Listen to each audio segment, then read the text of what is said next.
Olá, jovens! Sejam todos muito bem-vindos, muito bem-vindas, muito bem-vindos, muito bem-viados. Estamos aqui com Dona Mila Massuda, finalmente aqui no canal.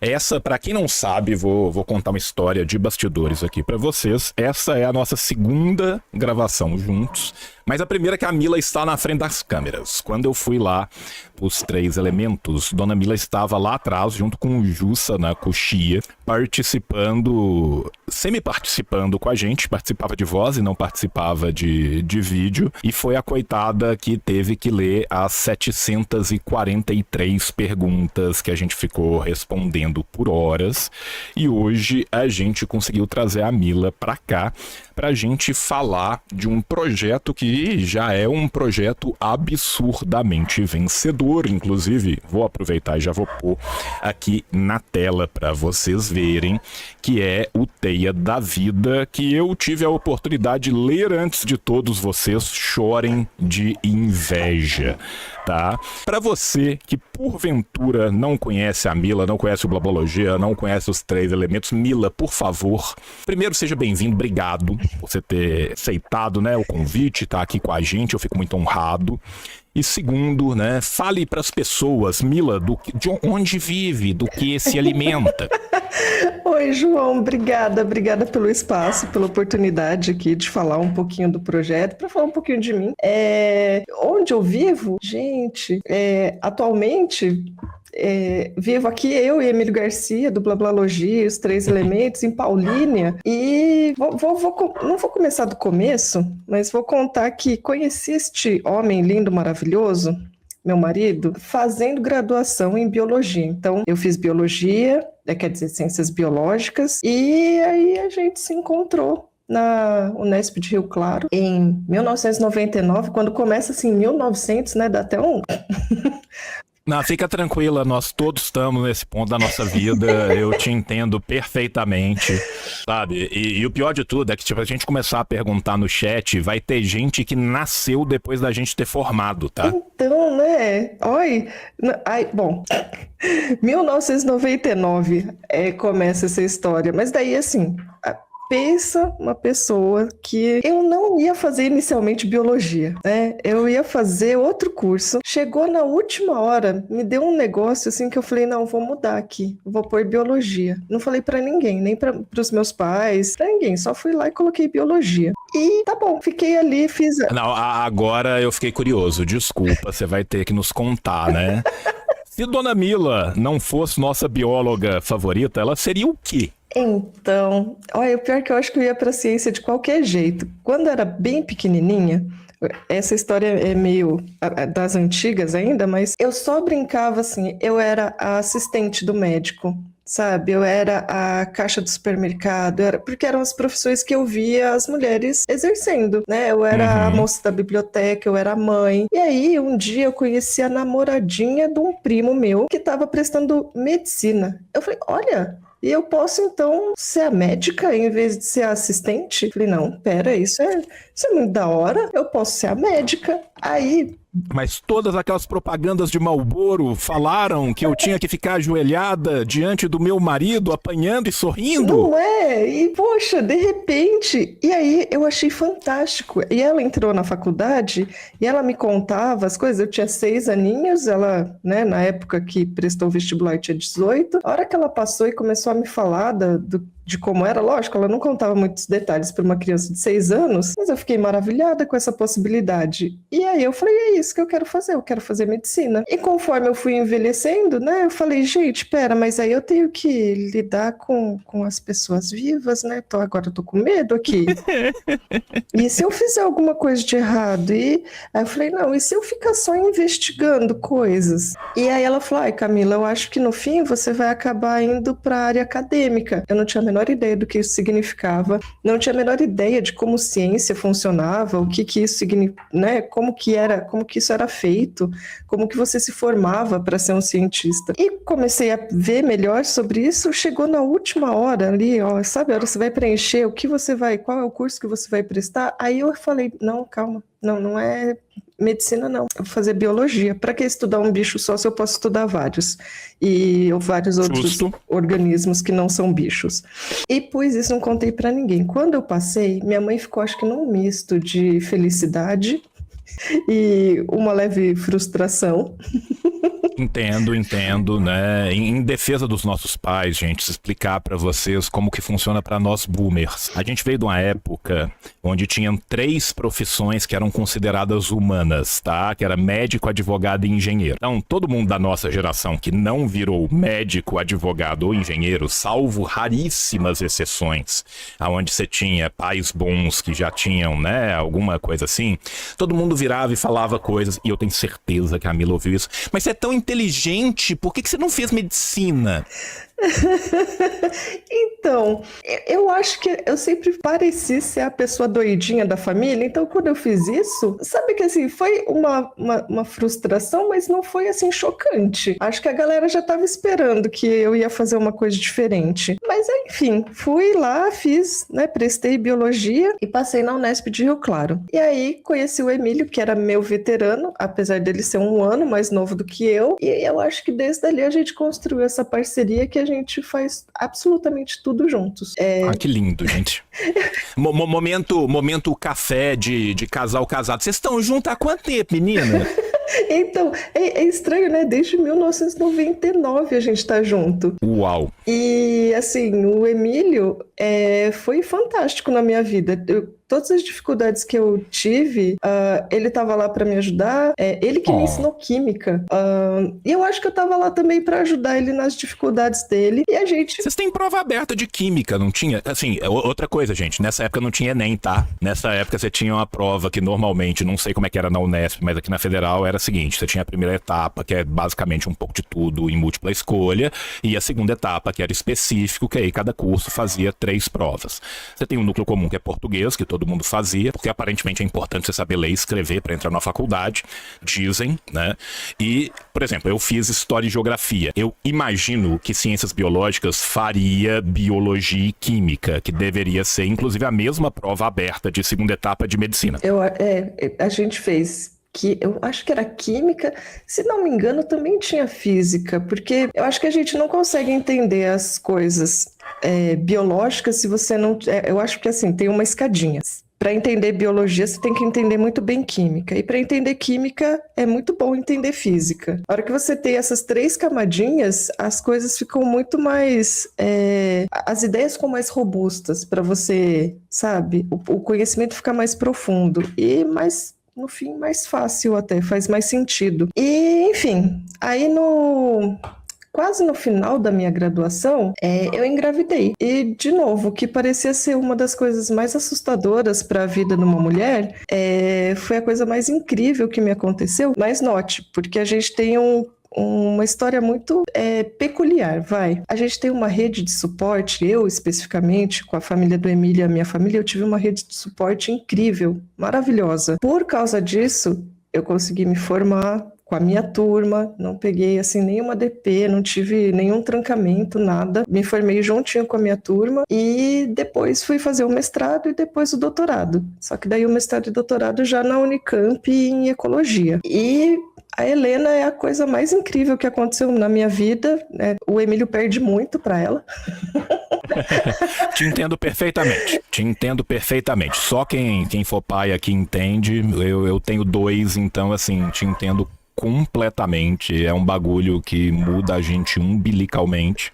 Muda, e no né? caso da mulher mais ainda, né? Porque vocês ainda têm a gestação. A gente tem aquela mudança brutal quando o bichinho sai pra fora. Porque vocês têm antes. Então, olha, eu fico pensando assim, esse momento de mudança do corpo, ele é muito importante, mas eu acho que alguns fatores foram, assim, que foi um pouco depois, talvez, do nascimento da Helena.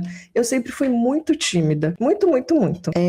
Depois que eu tô no grupinho, eu vou falar por horas, mas até chegar, ficar confortável, a Helena me fez mudar completamente, porque daí eu não era mais responsável só por mim, eu era responsável por ela, eu era a representante dela no mundo, então eu tinha que fazer bonito, né?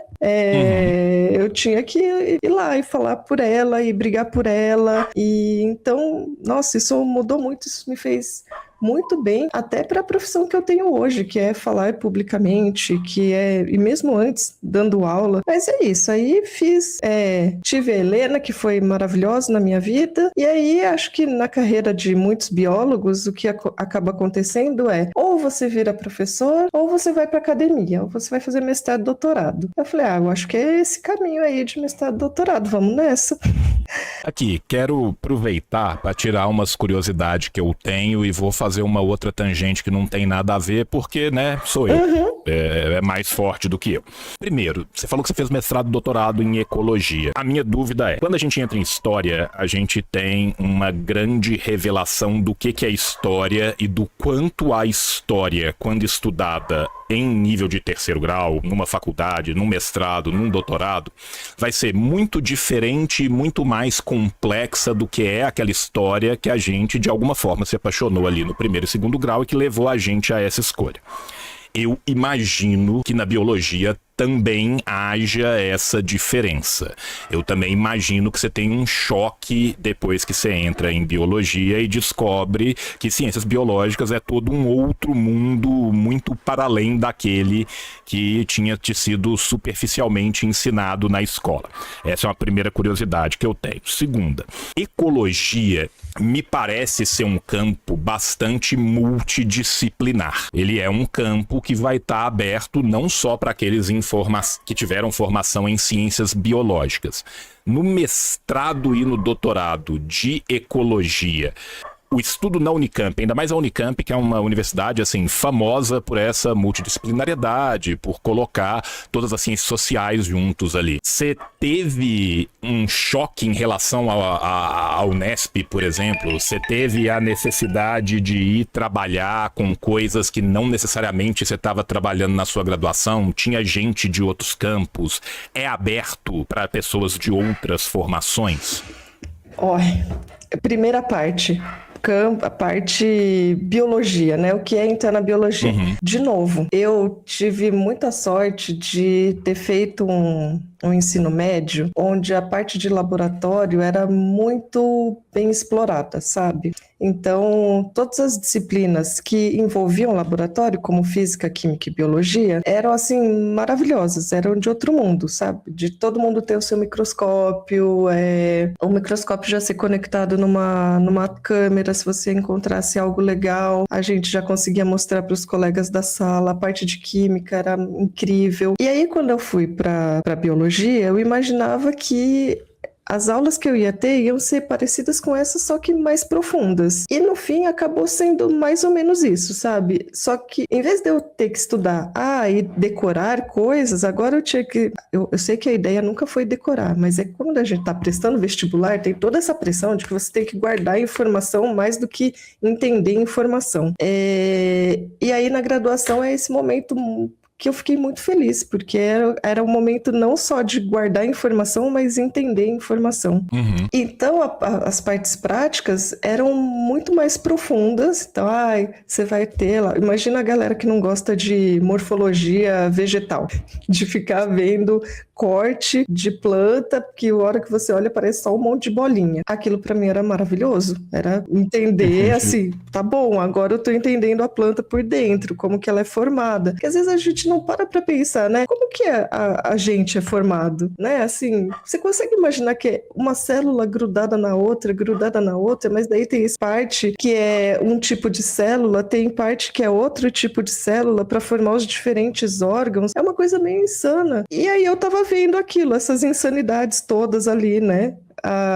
De planta, de bicho, de fungo e bactéria, e eu fiquei apaixonada pelo curso. É assim, incrível, incrível, incrível. E a gente começa a entender, não, lógico, a gente começa pelas partezinhas, vai para as partezonas até a gente chegar. O último bloco da biologia é ecologia. E aí eu tenho que fazer a defesinha aqui, né, da ecologia, sendo a disciplina que estuda as interações dos organismos entre si e com o meio ambiente. Então, primeiro lá, os primeiros anos, você vai entender célula, pouco a pouco. Depois você vai entender classificação, organização desses grupos, né, de cada organismo. E aí você vai entender a fisiologia deles. E por último, você vai entender eles tudo junto, misturado, num aspecto mais distante, assim, agora eu não estou vendo mais só o indivíduo, eu estou vendo o indivíduo interagindo com outros da mesma espécie, e depois essa espécie ou essa população com outras populações de outras espécies. É muito lindo, é muito legal. Aí, veja bem, a vida da Camila é cheia dessas reviravoltas, assim. Eu achei que eu odiava trabalho de campo. Era uma das... Mas você teve alguma coisa que foi traumático, assim? Você tinha obrigação de fazer durante o curso e aí não foi legal? A gente tem. Aí você descobriu o tanto que dói a mordida de uma barata d'água? Qual que foi o... Barata d'água eu nunca tomei mordida, mas ir pro campo, quando a gente vê na TV, é tão bonito, né? Mas a hora que você vai lá, é quente ou é frio demais, né? Não dá para regular a temperatura ali, venta, e aí tem poeira, e aí tem bicho, e o bicho quer te morder, a planta te causa queimadura, você passa no meio da urtiga, e você fica com medo. Eu falo, não, gente, isso não é para mim, não. Não. Fazer trabalho de campo não, vou ficar no laboratório. Na iniciação científica, eu estava trabalhando com controle de qualidade de produtos apícolas. Eu ficava trabalhando com própolis. Falei, é isso aqui que eu vou fazer. Mas daí, terminando a graduação, eu falei, olha, acho que eu vou prestar um mestrado em genética. Aí eu vou ficar dentro do laboratório, climatizado, felizinha. Eu, minhas pipetinhas, e é isso. Aí, fui fazer a prova de mestrado lá da genética da Unicamp. Não passei. Eu falei, eita, acho que eu estudei mal aqui esse negócio. Achei que estava entendendo tudo, não entendi foi nada. Aí... o Emílio falou, olha, o Emílio já tinha ido para ecologia. Aí ele falou, olha, tem um professor lá na Unicamp que ele faz um trabalho que tem bastante laboratório, talvez você se interesse, é com ecologia química. E fui lá eu ver qual é que era. E o campo de estudo dele era muito louco, porque era entender essas interações entre os organismos e dos organismos com o meio ambiente, mas do ponto de vista químico. Por isso que eu falo da importância do Emílio na minha vida, porque foi ele que me ensinou química lá atrás. E a bichinha aqui ainda foi lá fazer ecologia química. Mas assim, não, mas eu vou falar pro homem que eu não vou pro campo, não. Vou ficar só eu lá no laboratório chacoalhando meus vidrinhos. Enfim... conseguiu convencer ele mais ou menos, né? Então, e aí, olha, veja que loucura. Na prova da ecologia eu passei fácil, foi muito tranquilo. Fazer todas as disciplinas de ecologia para mim era muito fácil, porque talvez essas fossem as questões que eu mais quisesse responder, as questões ecológicas. Entendi. As questões de por que um bicho vive aqui e não vive para lá, por que esse bicho tem essa adaptação, por que essa planta tem essa cor, porque essas eram as curiosidades que eu tinha, muito mais do que uma coisa, e não desmerecendo a genética, eu acho incrível, a ecologia, a genética e várias outras disciplinas da biologia conversam muito, e é isso, foi meio que esse o caminho. Quando eu fui ver o que existia de ecologia, a escolha não foi assim pelas áreas, foi onde eu queria trabalhar. E era dentro do laboratório. Justíssimo.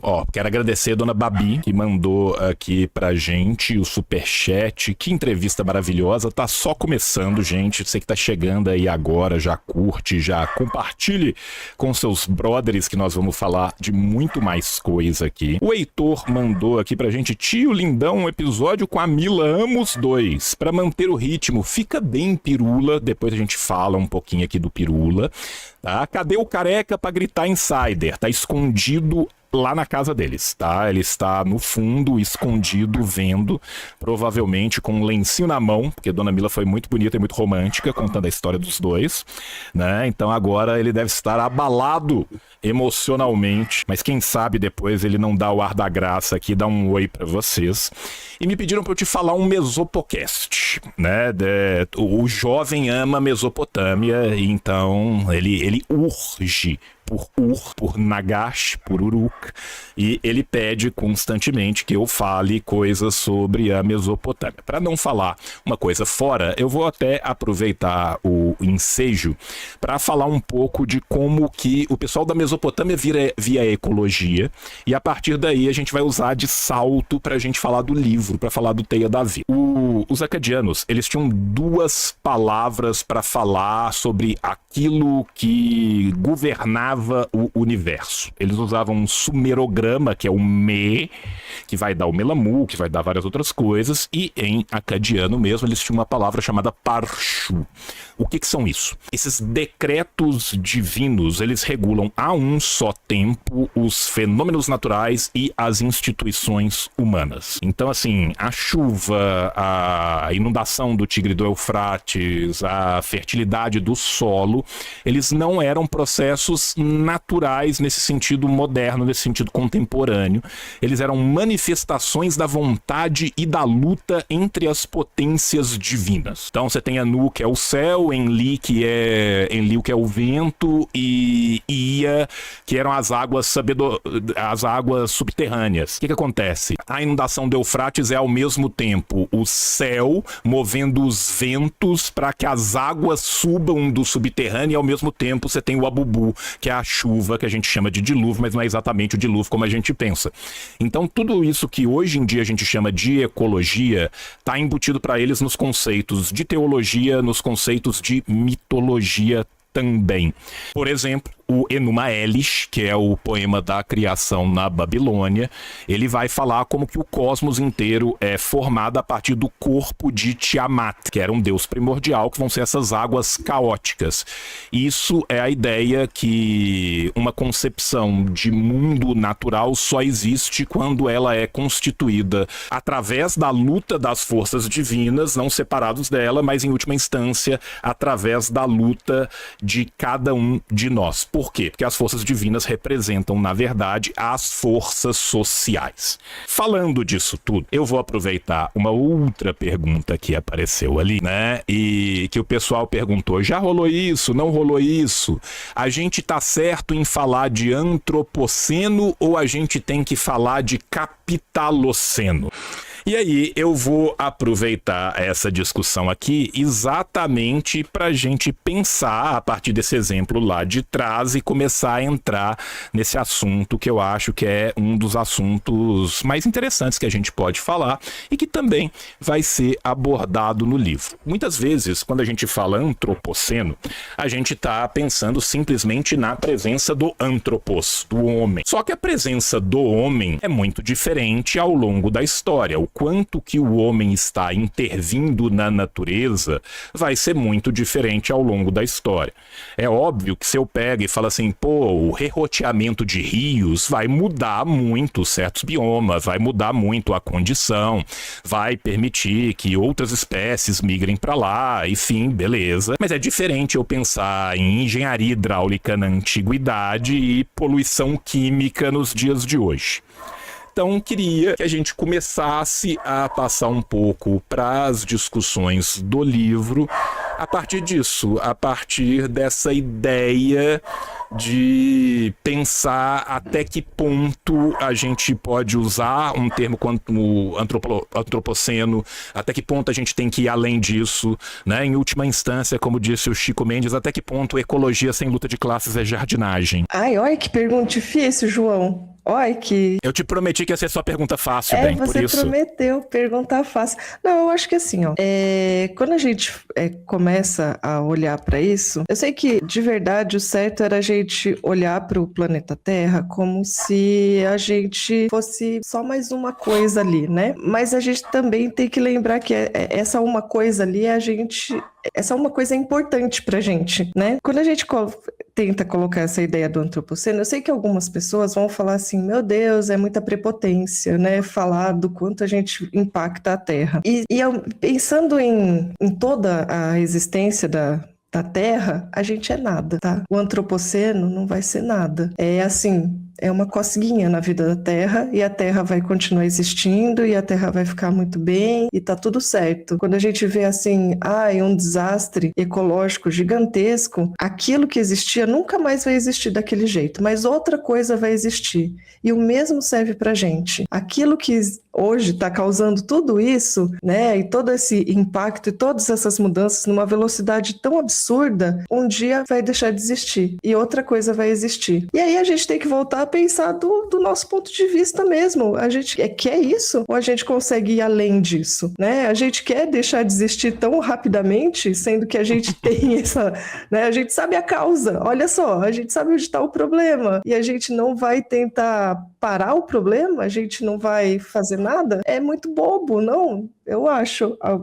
E eu acho que a gente devia... O livro, o que eu gosto muito dele, da forma como eu, e não só eu e o Reinaldo escrevemos, né? Melhor, o Reinaldo e eu escrevemos, eu acho que é para as pessoas se apaixonarem por isso que existe hoje, que é esse equilíbrio aqui no qual a gente consegue viver. A gente não consegue viver numa terra de muitos e muitos e muitos milhões de anos atrás. A gente não existia. A gente não vai conseguir viver, provavelmente, numa terra de milhões e milhões de anos para frente.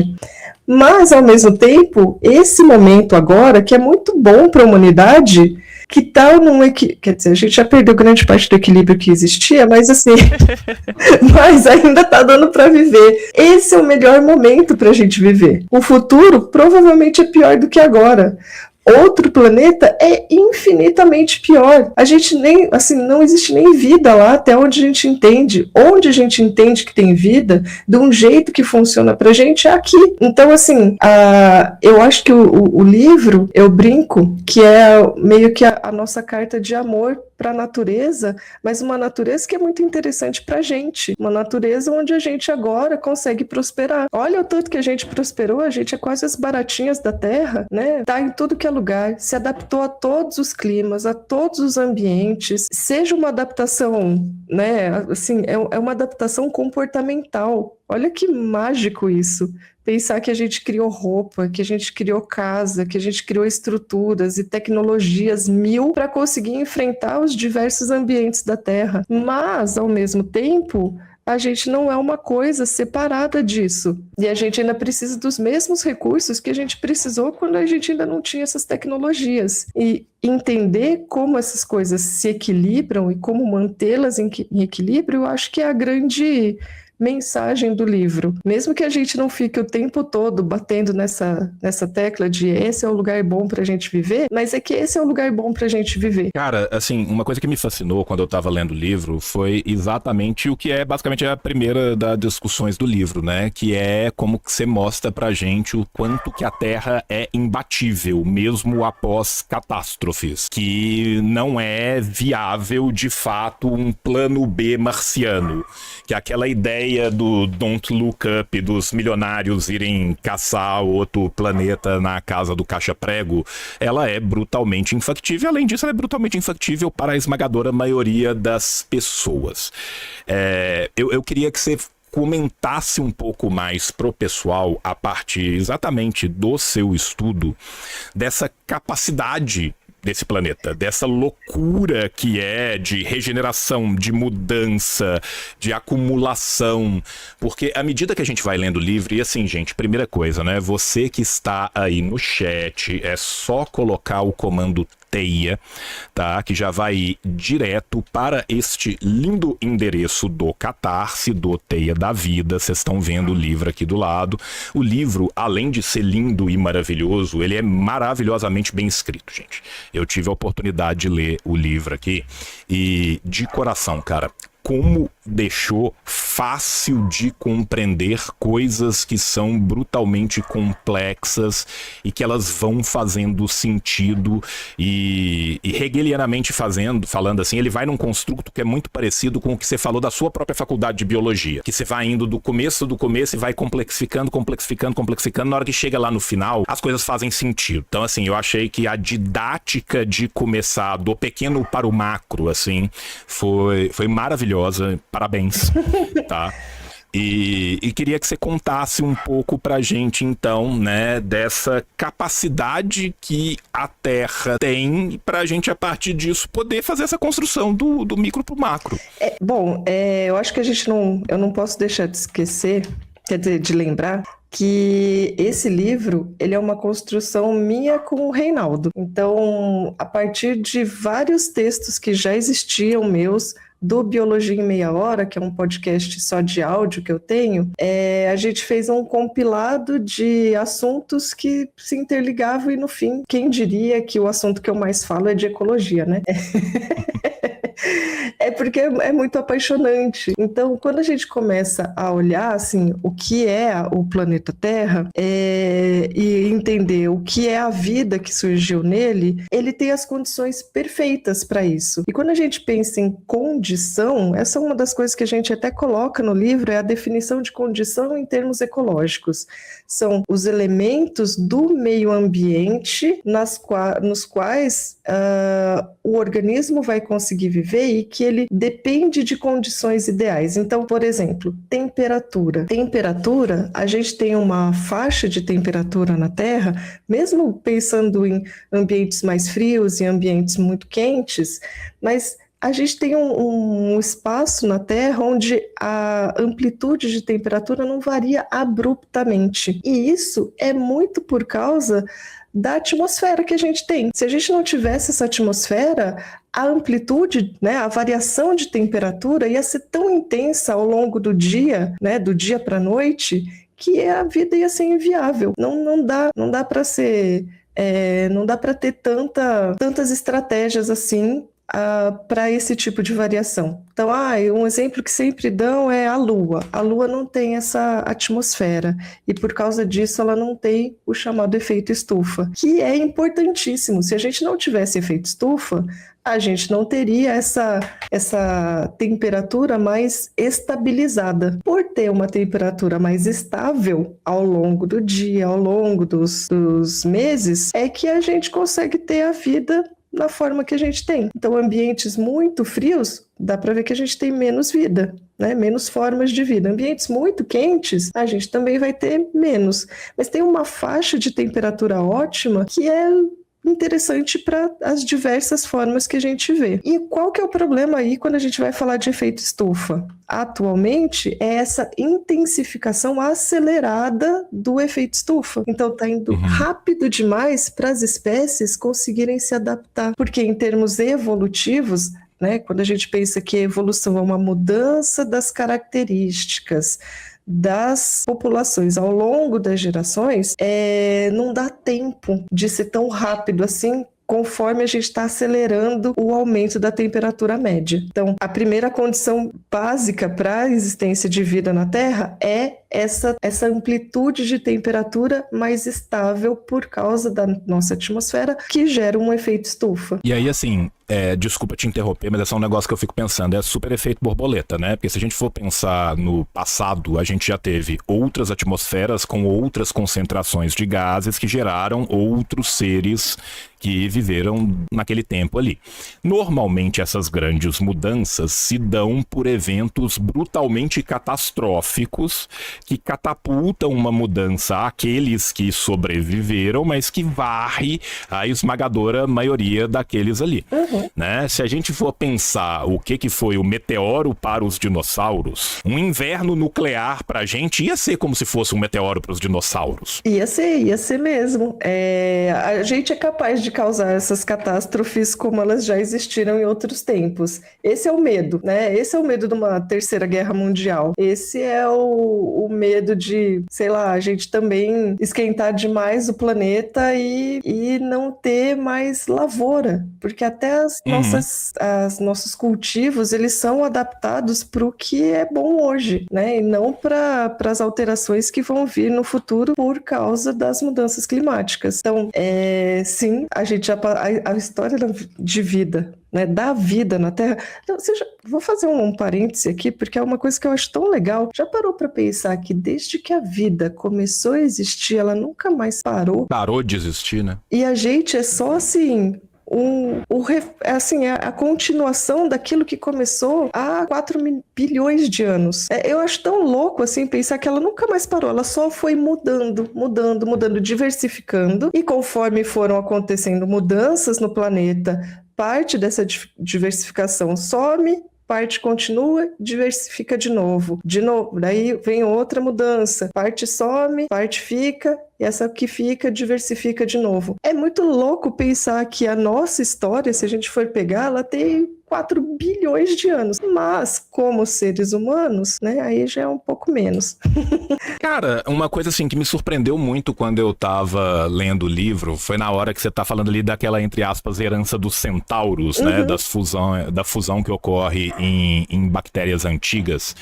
E a gente, quando vai aprender biologia, primeiro, segundo grau, a gente tem uma visão que é muito calcada em Darwin e tal, e ela é uma visão muito menos colaborativa e muito mais um dogma de competição. Tanto que, por exemplo, assim, eu que sou muito fã de ficção científica, em ficção científica, quando os caras vão pensar em exobiologia, em possibilidades de outros planetas, uma das coisas mais comuns de pensar é, e como é que seria um planeta onde não fosse competitivo, num planeta onde fosse colaborativo. E aí você meio que traz pra gente, com isso, uma ideia de que as coisas são mais colaborativas do que a gente pensa. Porque mesmo quando a gente tem, né, essa fusão de dois que veio em tese de uma predação, isso gera uma terceira coisa que acaba sendo a colaboração daquelas duas de uma forma ou de outra. E eu fiquei super assim, cara, quando a gente estuda mais a fundo, e aí depois a gente vai pensar nos eventos de simbiose, aí lá na frente a gente vai ler no livro que parasita é quase 50%. E aí você fica assim, porra, tem hora que eu acho que tá indo pra um lado, tem hora que eu acho que tá indo pro outro. O quão tênue é esse equilíbrio de competição e colaboração para insurgência, para criar as novas coisas que vão acontecendo? Eu gosto muito de uma discussão que existiu, acho que foi na década de 50, quando a gente pensa em ecologia de comunidades, né? E aí entendendo assim, quando a gente fala de populações, a gente está falando de grupos de organismos que são da mesma espécie, indivíduos da mesma espécie que ocorrem, né, no mesmo lugar, no mesmo momento. Quando a gente fala de comunidades, são indivíduos de espécies diferentes. Então, como que essas espécies diferentes se organizam? E aí teve um primeiro cara, que eu nunca lembro o nome dele, é sempre assim, eu sei que um é o Clements e outro é o Gleason, agora eu não sei qual é qual. Eles vão falar, o primeiro vai falar, gente, eu acho que é um lance meio assim, superorganismo, todo mundo se ajuda, um facilita a vida do outro, as coisas são meio que nem o Avatar do James Cameron, sabe? Tá. Aí vem um outro cara e fala, cara, acho que não é isso, não. Acho que o bagulho é mais doideira aí. Acho que, na verdade, é tudo muito baseado em competição, em oportunismo. E aí, quando eles vão vendo mais pra frente, né, outros pesquisadores vão trazendo dados, parece que a ideia desse cara que falou de mais competição e mais oportunismo, e quem chegou primeiro, quem se deu melhor primeiro, tem muito mais suporte científico do que o cara que falava em colaborações, em superorganismo, que depois dá até origem à ideia de Gaia, sabe? E quem sabe o próprio Avatar do James Cameron. E quando a gente, né, tem um outro livro que eu acho que eu cito várias vezes no meu e do Reinaldo, que é um livro meio que didático para ecologia, que é de um cara chamado Wycliffe. O nome do livro dele é A Economia da Natureza, porque ele vai entender toda a ecologia pensando não só no indivíduo, como que ele vai alocar recursos, como que ele vai assim, se comportar, como que as coisas vão mudar e como que ele vai interagir com outros organismos, mas sempre de um ponto de vista econômico, de balanço energético. Isso muda tudo, toda a forma como a gente vai pensar dessas interações. Então, assim, quando a gente vai falar de simbiose, o cara só tá vivendo junto com o outro porque é interessante para ele, e não porque ele é bonzinho e ele quer ajudar o outro. É porque não tem essa intencionalidade nunca de ajuda, sabe? Ainda mais quando a gente está falando em organismos menos complexos. Toda essa intencionalidade que a gente tenta colocar, ela não existe, mesmo na gente. Então, amizades, colaborações, é porque de alguma forma isso traz vantagem, porque quando não traz vantagem, também não é legal a colaboração, né? Não é colaboração. E isso vale para todas as interações. Aí quando a gente vai ver assim, quando a gente fala de endossimbiose, sabe? A ideia da mitocôndria, Das organelas se formando a partir de, provavelmente, uma predação que deu errado. é uma né? predação que deu muito certo, na verdade. Tá bom, ela não foi no sentido de, ok, eu consegui comer e tirar a energia daquele outro organismo, mas foi muito no sentido de, pronto, agora a gente aqui vivendo junto tá muito melhor do que separado. E aí, cara, uma coisa que eu fico pensando, primeiro, né, aí é um olhar de gente humanas em cima de teoria dos outros. Eu fico pensando, tem uma parte que é bastante teleológica, que é o cara inserido dentro de uma determinada sociedade, tentando jogar na natureza aquilo que é a égide da sua própria sociedade, que é uma discussão filosófica de fundo, que é a mesma discussão que vai levar na ciência política se o homem é mau por natureza, se ele é bom por natureza ou se ele apenas é, e eu vou levar aquilo para biologia, né? E eu vou ter essa tese esperançosa dos ursinhos carinhosos abraçados com Gaia e do outro lado o Warhammer da natureza. Beleza, tranquilo. Mas para além disso, eu fico me questionando uma outra coisa, e aí eu não tenho conhecimento e vou aproveitar que você tem para você me ajudar. Até que ponto isso advém do fato de mesmo a natureza não estar liberta do reino da necessidade? Por exemplo, se a gente tivesse um microambiente qualquer separado de plena e total abundância, onde não houvesse a necessidade de competitividade energética para a manutenção. Uma ilha paradisíaca, um edênico pedacito da terra ali. Formar-se-iam ali o mesmo tipo de cadeia alimentar, a mesma tipo de relação de simbiose, de predação.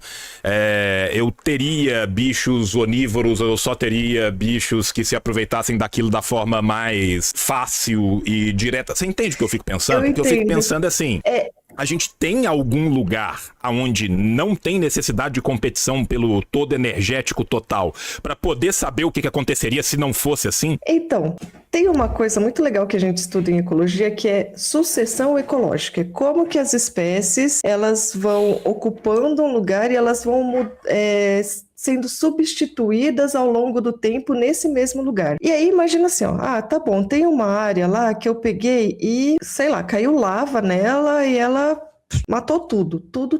Não tem mais nada lá. Não tem nem o que a gente chama de banco de sementes, porque as sementes ficam no solo e matou tudo. E a gente sabe que lava vulcânica, depois de um tempo, é algo muito fértil, né? Vai ter muitos nutrientes ali. Aí vão chegar algumas espécies lá.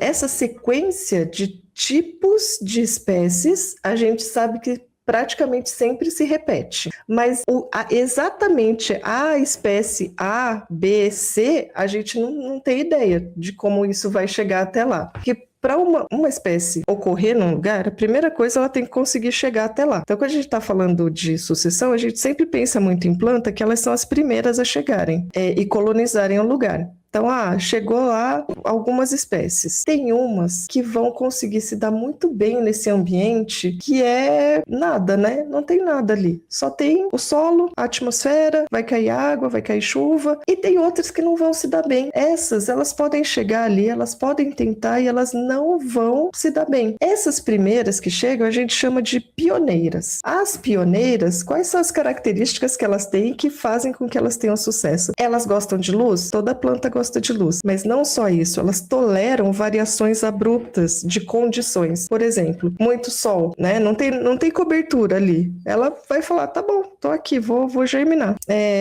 Muito sol, esquenta muito. O problema não é a luz, o problema é o calor. E ela tolera bem o calor. Aí à noite vai fazer muito frio comparado ao dia. Ela vai falar, tá tudo bem. Quando chover o suficiente, aí vai hidratar essa sementinha, aí ela vai ser capaz de quebrar a casquinha e germinar. E ela vai falar, tá bom, vou germinar aqui. Se tiver caindo um pouquinho d'água, para mim já tá bom. Vento também não vai ser um problema, não tem ali nada para fazer essa barreira do vento. E ela vai falar, ok. E ela tem um crescimento rápido. E essas plantas costumam soltar muita semente. Então ela vai ocupar aquele lugar. Vai chegar uma hora que esse lugar vai estar todo ocupado. E aí vai ter uma competição já entre os indivíduos da mesma espécie que caíram ali e indivíduos de outras espécies que também têm essas características. Tá vendo?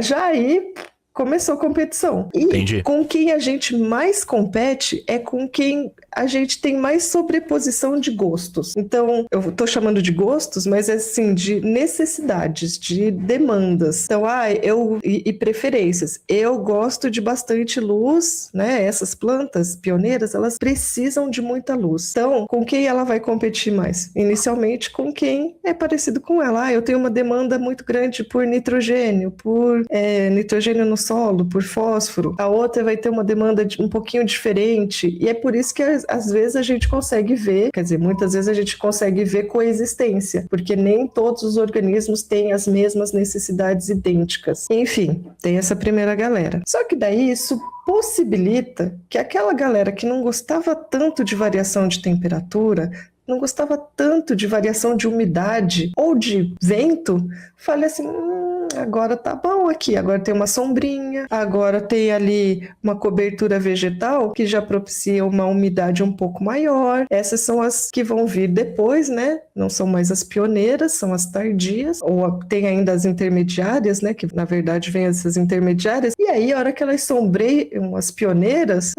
morrem, porque elas precisavam de muita luz. Então tá vendo que fica meio difícil imaginar um mundo onde... um ambiente que não tenha, né? E assim, as primeiras facilitaram de verdade a vida das outras, mas elas não fizeram isso assim, nossa, agora estou só esperando as intermediárias chegarem e depois as tardias chegarem e dominarem o ambiente. Não é, elas são assim, elas chegam primeiro, elas dominam o ambiente. E aí, infelizmente ou felizmente, chegam as outras, que vão falar, agora tá bom esse ambiente, agora eu posso prosperar. E depois vão chegar as tardias. E essas pioneiras, elas vão ficar em áreas de borda, elas vão ficar em áreas onde, uma árvore, sei lá, deu cupim nela, ou ela ficou velhinha e já tá na hora de morrer, ela cai e abre uma clareira. As pioneiras se dão bem nesse espaço de novo. Nossa, não, fascinante. Mila, deixa eu passar um pouco aqui para as perguntas também do pessoal do chat, que eles estão mandando várias aqui, então deixa eu agradecer a todo mundo que está aqui, a todo mundo que está participando com a gente. Já estamos com 730 pessoas aqui, numa tarde, assim, demais. Obrigado mesmo. Depois, gente, você chegou atrasado, não consegui ver tudo ao vivo, nós vamos soltar o corte bonitinho, tudo editado, fiquem tranquilos, tá? Quero agradecer a Babi, que foi lá e doou de novo, obrigado. O Clay Eringer tá mandando um elogio aqui pra você, Mila, o resto é terra plana, e falou, João, não esquece do meu queijo, depois responderei, tá? Fique tranquilo, eu sou mineiro, eu não esqueço de queijos jamais. O Higiene Íntima Games, que é um nome fenomenal, mandou um Kalinikta aqui pra nós, que eu vou supor que seja boa noite em grega, né? Niktos é noite, Kali é bonita, então bonita noite.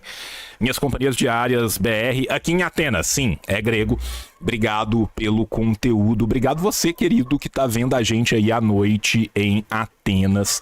O Dalceno falou, JC e Bila juntos, hoje vamos ter besouros da Mesopotâmia. Vou aproveitar aqui e vou fazer o ataque de oportunidade, lembrando aqui a vocês, olha que coisa bonita, gente. Olha que coisa bonita esse livro, mais o Pin do Besouro. Tá? Aproveitem, coloquem aí o comando TEIA e a partir do comando TEIA vocês vão entrar no Catarse, catarse.me/teia da vida. O livro já tá garantido, gente. Vocês já não tem mais a preocupação de vou conseguir, não vou conseguir, meu dinheiro vai voltar ou não. A vantagem que vocês têm aqui é que agora tá indo para as metas expandidas. Então, já tem o marca-página exclusivos, batendo 75 mil vai pro cartão postal. E aqui eu quero parabenizar o terceiro gênio envolvido aqui no projeto, que é o Pedro Ilustrador, porque meu Deus do céu, como tá bonito. Tá? O livro não apenas está bom, não apenas está farmando aura, como diria meu filho de 10 anos, tá? Mas o livro tá lindo.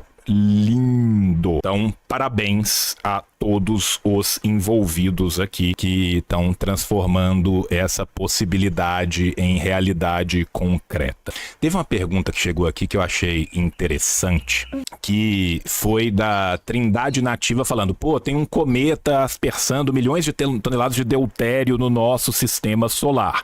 Sabendo da importância de água pesada para organismos vivos, aqui eu vou me permitir, porque aqui bateu no hiperfoco, e eu sou doido de 3 Atlas, tá? Vamos lá. O deutério que tem no 3 Atlas é por causa da formação dele. Ele era um cometa muito pobre em amônia, porque ele veio da casa do caixa-prego.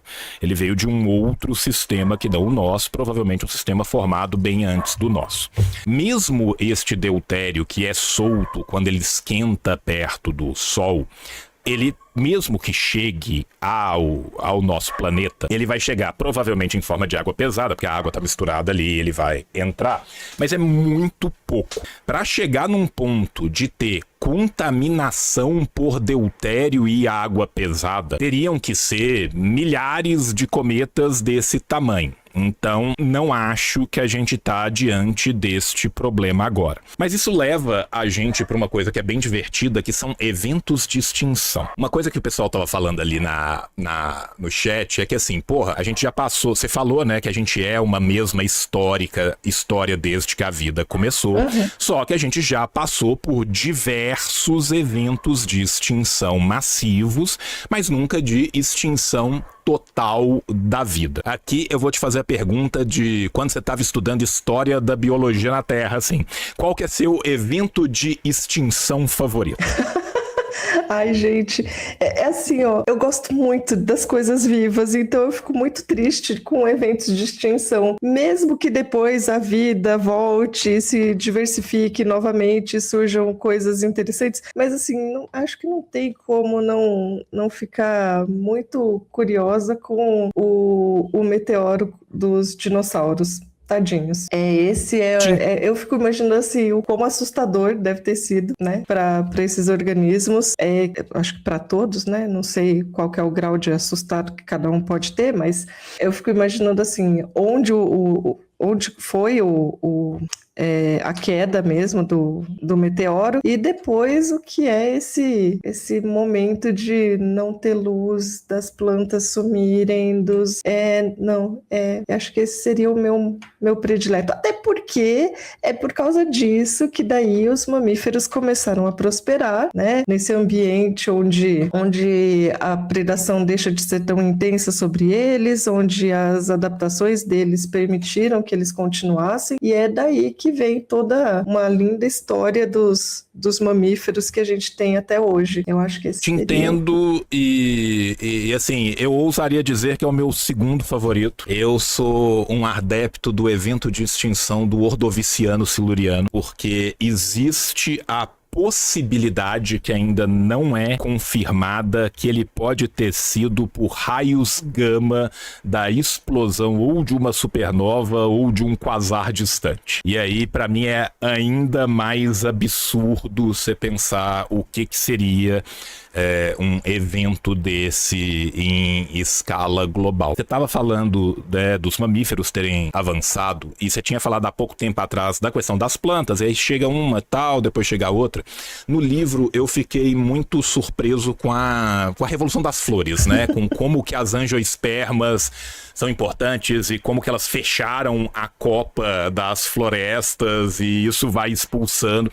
Você podia contar para o povo um pouquinho disso, dar uma palhinha disso do livro? Porque eu achei tão legal, eu não sabia. É o momento do ignorante aprendendo.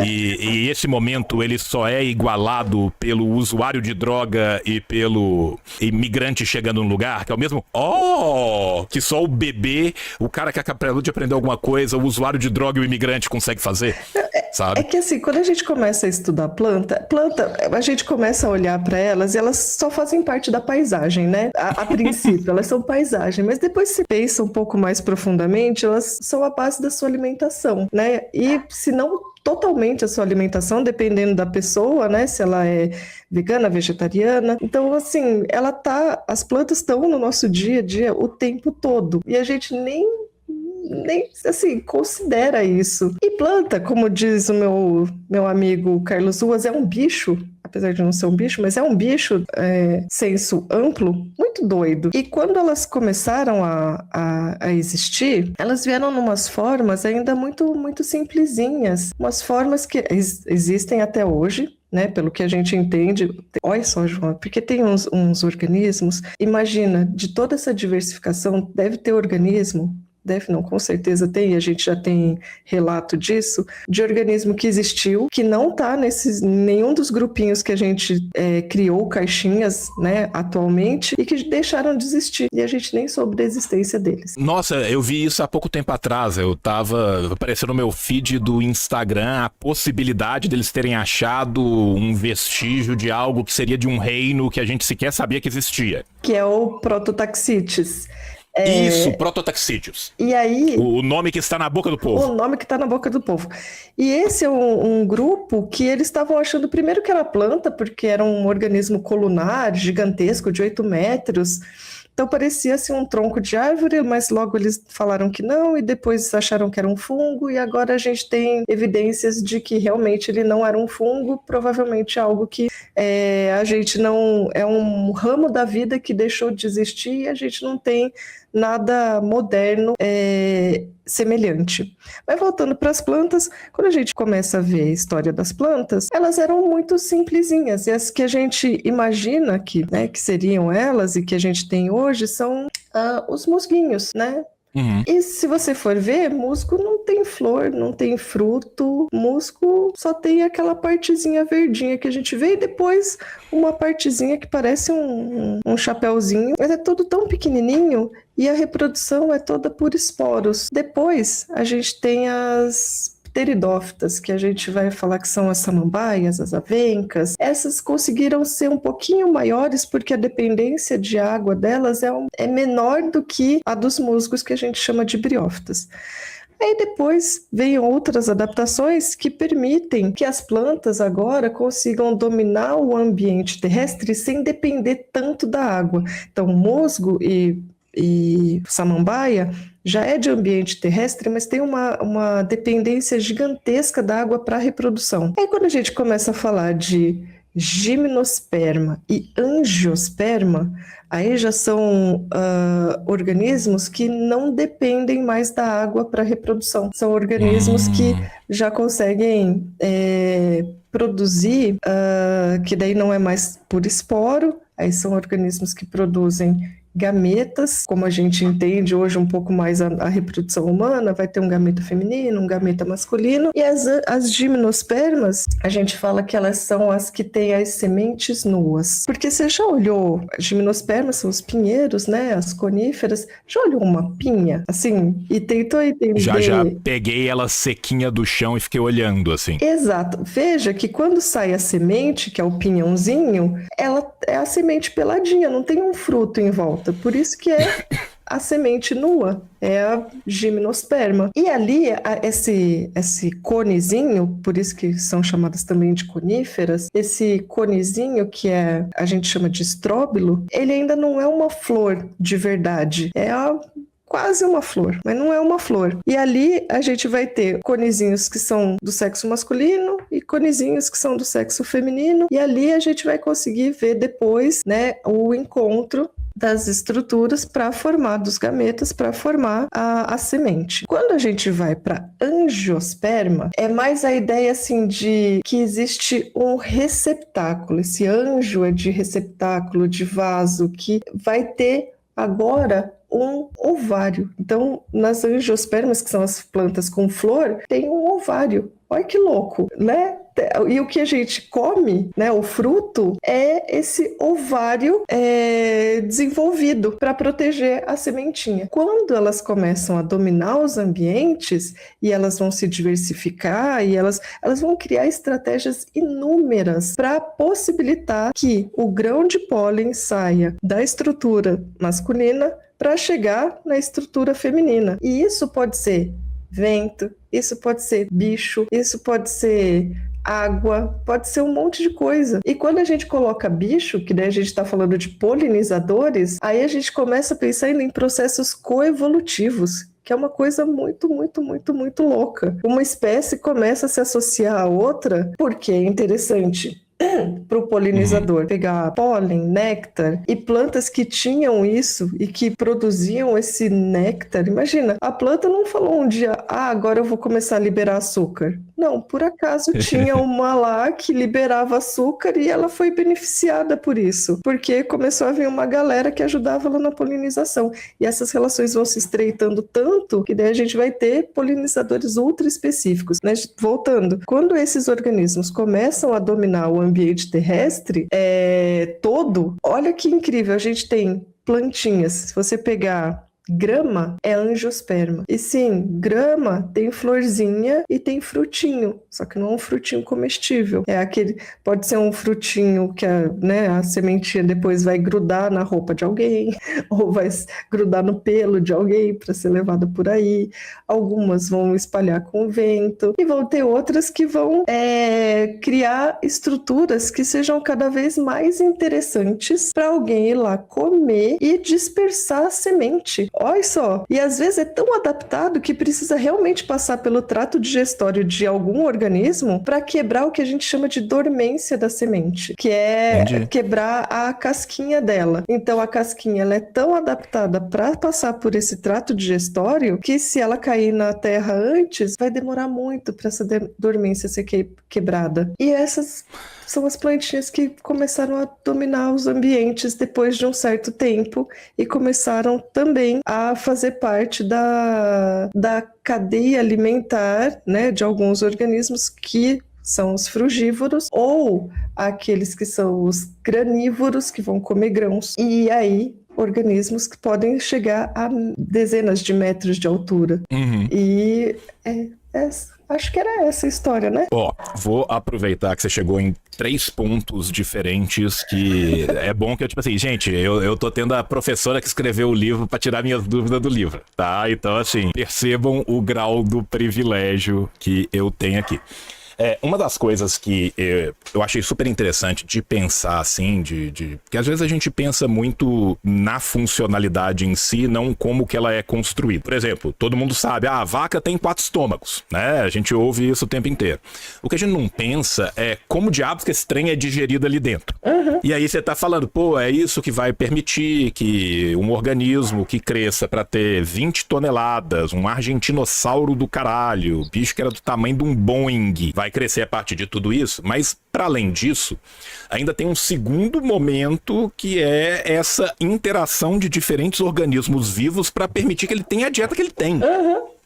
E isso é uma coisa muito louca, assim, da gente pensar, porque muitas vezes a gente se pensa como um único organismo, né? A gente tem consciência e tal, a gente tá aqui. Mas a verdade é que também dentro, não só de nós, como de vários outros organismos vivos, você tem vários outros organismos coexistindo, coabitando e se aproveitando ali do ácaro que tá no seu travesseiro, se aproveitando da pele morta que tá caindo, a algo qualquer que esteja dentro de você, seja para o bem, seja para o mal.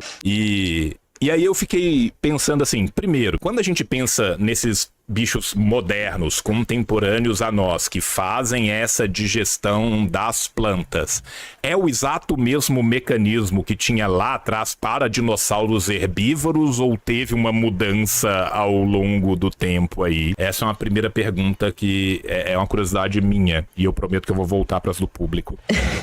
Então, quando a gente pensa assim, tem que ver algumas coisas. A estrutura que a gente quer quebrar. Então, primeiro vamos pensar assim, digestão. O que é digestão, né? Digestão é você colocar algo para dentro do seu... quebrar alguma coisa, né? Quebrar o alimento para que você consiga absorver esse alimento. Pena que eu não tenho o rolinho de papel higiênico aqui, mas pensa no rolinho de papel higiênico. Com o papel higiênico e aquela partezinha do meio. Nosso corpo, ele a gente vai ter aqui a epiderme por fora. E pensando que a parte interna, olha esses movimentos que eu tô fazendo, pensa que a parte interna do rolinho é o nosso tubo digestório, o tubo digestório, a luz do tubo, ela é a parte externa do nosso corpo também. É bizarro isso demais, não é só loucura. E aí, você tá tentando colocar pra parte de dentro esse alimento? Tem que quebrar muito, muito para ser absorvido por alguma mucosa lá nesse tubo digestório. Tanto que as primeiras partes, elas são focadas em quebrar, em liberar enzimas, em mastigar, né? A gente começa a digestão da mastigação. Então, mastigar para quebrar, aí vão jogar umas enzimas específicas para carboidrato, para açúcar, para proteína, para lipídio, tudo isso para ir quebrando, para quebrar o máximo para chegar no intestino e isso poder ser absorvido. E cada estrutura tem um jeito de ser quebrada. Quando as plantas começaram a existir, né, vamos pensar ainda assim em organismos lá para trás que não são nem plantas terrestres, são algas, né, unicelulares. E elas estavam num ambiente, imagina só, que tinha... As primeiras vão ser tipo fitoplâncton, assim? Vão ser tipo umas cianobactérias, sabe? Tá. E aí elas estavam num ambiente que elas queriam, um ambiente que tinha muitas coisinhas fora, né, na água, assim, muitos nutrientes, mas eles ainda estavam um pouco diluídos, então não era uma grande concentração disso. E aí elas estavam tentando guardar esses nutrientes dentro delas para que elas tivessem um metabolismo cada vez melhor e mais acelerado. No começo elas tinham um metabolismo muito lento, porque elas não conseguiam guardar isso por uma questão osmótica. Aí a gente tem que lembrar lá de osmose. Lembra? Sim, lembro.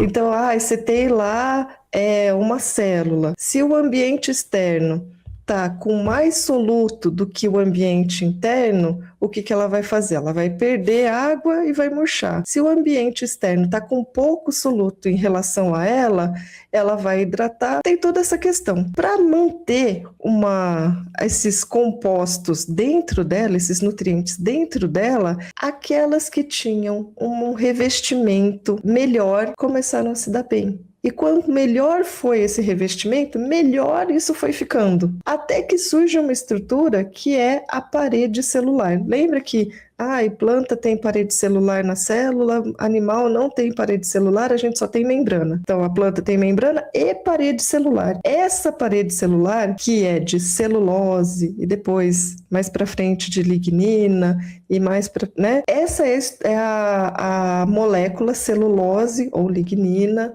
né? Depende do tipo de planta, mas vamos pensar mais em celulose, que é mais fácil aqui. Essa é a proteína, quer dizer, o açúcar, não é uma proteína, é um açúcar.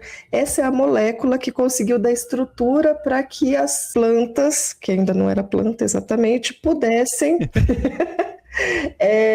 ficar cada vez mais complexas, pudessem ter mais nutrientes dentro dela, guardar mais solutos e melhorar e acelerar o seu metabolismo, para elas se tornarem cada vez mais competitivas. Ao longo do tempo, isso chega lá nas plantas, que quando a gente vai falar de planta, a gente já está falando de organismos terrestres, que é toda aquela história que eu contei lá das plantinhas.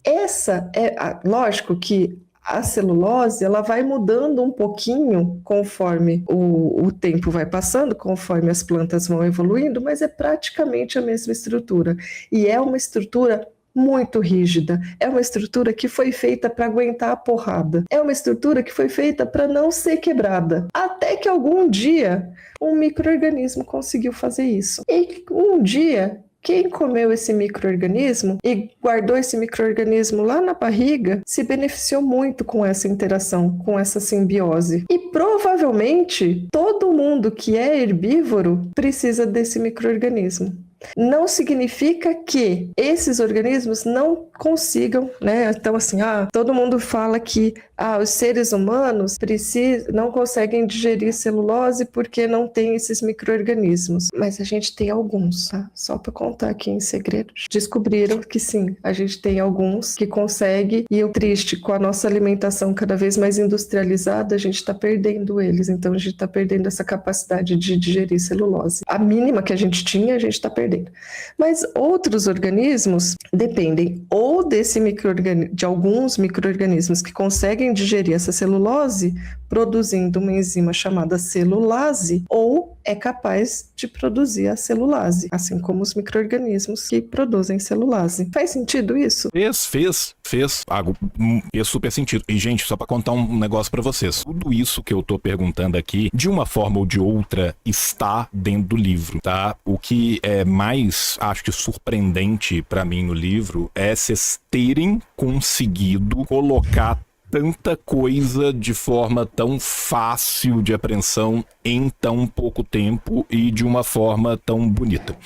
Vou aproveitar aqui, vou voltar para as perguntas do pessoal, porque é injusto eu aproveitar só para mim, né? Agradecer o BK, que falou que na teia da vida ele acha que sofre de aracnofobia. BK é o nosso sad boy, o nosso gótico do comunismo, tá? Um abraço pro BK. O Ladino passou por aqui também, mandou: o João é o Sinlek Unini do meu Assurbanipal, porque eu falei do Mesopocast. O Francisco falou: amo vocês, seus lindos, deem a ordem, obrigado, Francisco, tá? O Érico também mandou um salve, camaradas. Tem muita gente mandando aqui.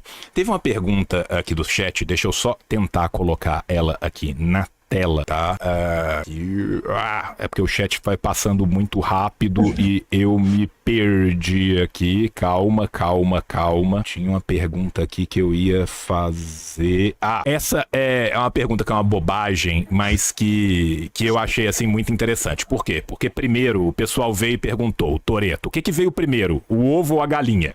E aí depois o Iversen falou: o que veio primeiro, o ovo ou a galinha? A citologia. E aí, na hora que você vai falando de como que uma coisa vai implicando na outra, a gente vai vendo que não é aquela coisa simplesmente de em um determinado momento acontece aquela coisa e bum, e muda. E nisso eu, como historiador, me sinto muito representado, porque as pessoas têm uma ideia maluca que o sujeito dorme medieval e acorda renascentista, sabe? Então, assim, bateu o dia certo ali no calendário, ele dormiu o servo de Gleba e acordou o Da Vinci. E as coisas são muito mais complexas do que isso. E aí, voltando um pouco para essa ideia, não só do antropoceno, mas de como que a gente faz intervenções que às vezes dão bom e às vezes dão merda. Ao longo do livro, eu li o exemplo que vocês falam lá dos lobos, né? Do Yellowstone, que os lobos saíram e depois voltaram e deu uma mudança muito boa. E aí também tem toda uma discussão depois que quando você fala da leucena, que a leucena é o contrário. Ela é algo que não era nosso endógeno, foi trazido e deu ruim. Voltando para essa ideia de que no antropoceno a gente não vai conseguir fugir de nós mesmos senão tentando fazer alguma coisa, tem algum lobo que falta no Brasil? Tem como lidar com a leucena? Como que a gente faz? Como que as pesquisas são desenvolvidas no seu campo para pensar que tipo de atuação nossa vai poder reestabelecer um mínimo para que a gente não quebre o brinquedo de vez e mais gente possa brincar? A sua pergunta é maravilhosa, é muito linda, porque traz esses exemplos, e se você pegar assim, ó, a história do lobo, né? O lobo de Yellowstone, então existia uma população ali, ela foi, né, ela diminuiu, e aí isso levou aos organismos como cervos ficarem mais, né, livres da pressão de predação, então eles conseguiram dominar o ambiente, isso mudou o ambiente, eles começaram a comer mais ali perto das bordas dos rios, e isso faz com que a gente tenha uma redução também da vegetação na beira do rio, e isso muda a estrutura do rio. Aí pensaram na reintrodução dos lobos. Com a reintrodução dos lobos, eles vão limitar essas populações de cervos, né? Isso faz com que a vegetação volte, junto com a vegetação voltam diversas outras espécies que tinham sumido do lugar, e o rio começa a ter uma estrutura melhor por causa da vegetação. E a gente sempre fala da importância das matas ciliares, né? Para que o rio não sofra erosão das suas margens, para que não ocorra o assoreamento e aí ele fique com a calha mais baixa, né? E fique mais raso. Enfim, tem essa história que é linda. Mas olha o detalhe, quando você compara com a leucena. A leucena é uma espécie exótica. Então, o ideal seria que ela nunca tivesse vindo, né? E ela se torna invasora. E quando a gente estuda espécies invasoras, a gente começa a pensar assim, o que torna uma espécie boa para ser invasora e um ambiente bom para ser invadido. E quando a gente pensa em ambiente bom para ser invadido, é ambiente alterado. Ambiente que não está mais no seu equilíbrio. Lembra a história da sucessão ecológica? Quando a gente vai tendo essas mudanças de espécies ao longo do tempo, começa com as pioneiras, depois vem umas intermediárias e depois vem as tardias. Quando chega nesse ponto que tem tardias, não significa que parou. Ainda continua tendo sucessão, ainda continua mudando, mas agora numa taxa muito menor, numa velocidade muito menor do que desse começo até chegar nesse ponto onde as tardias chegaram.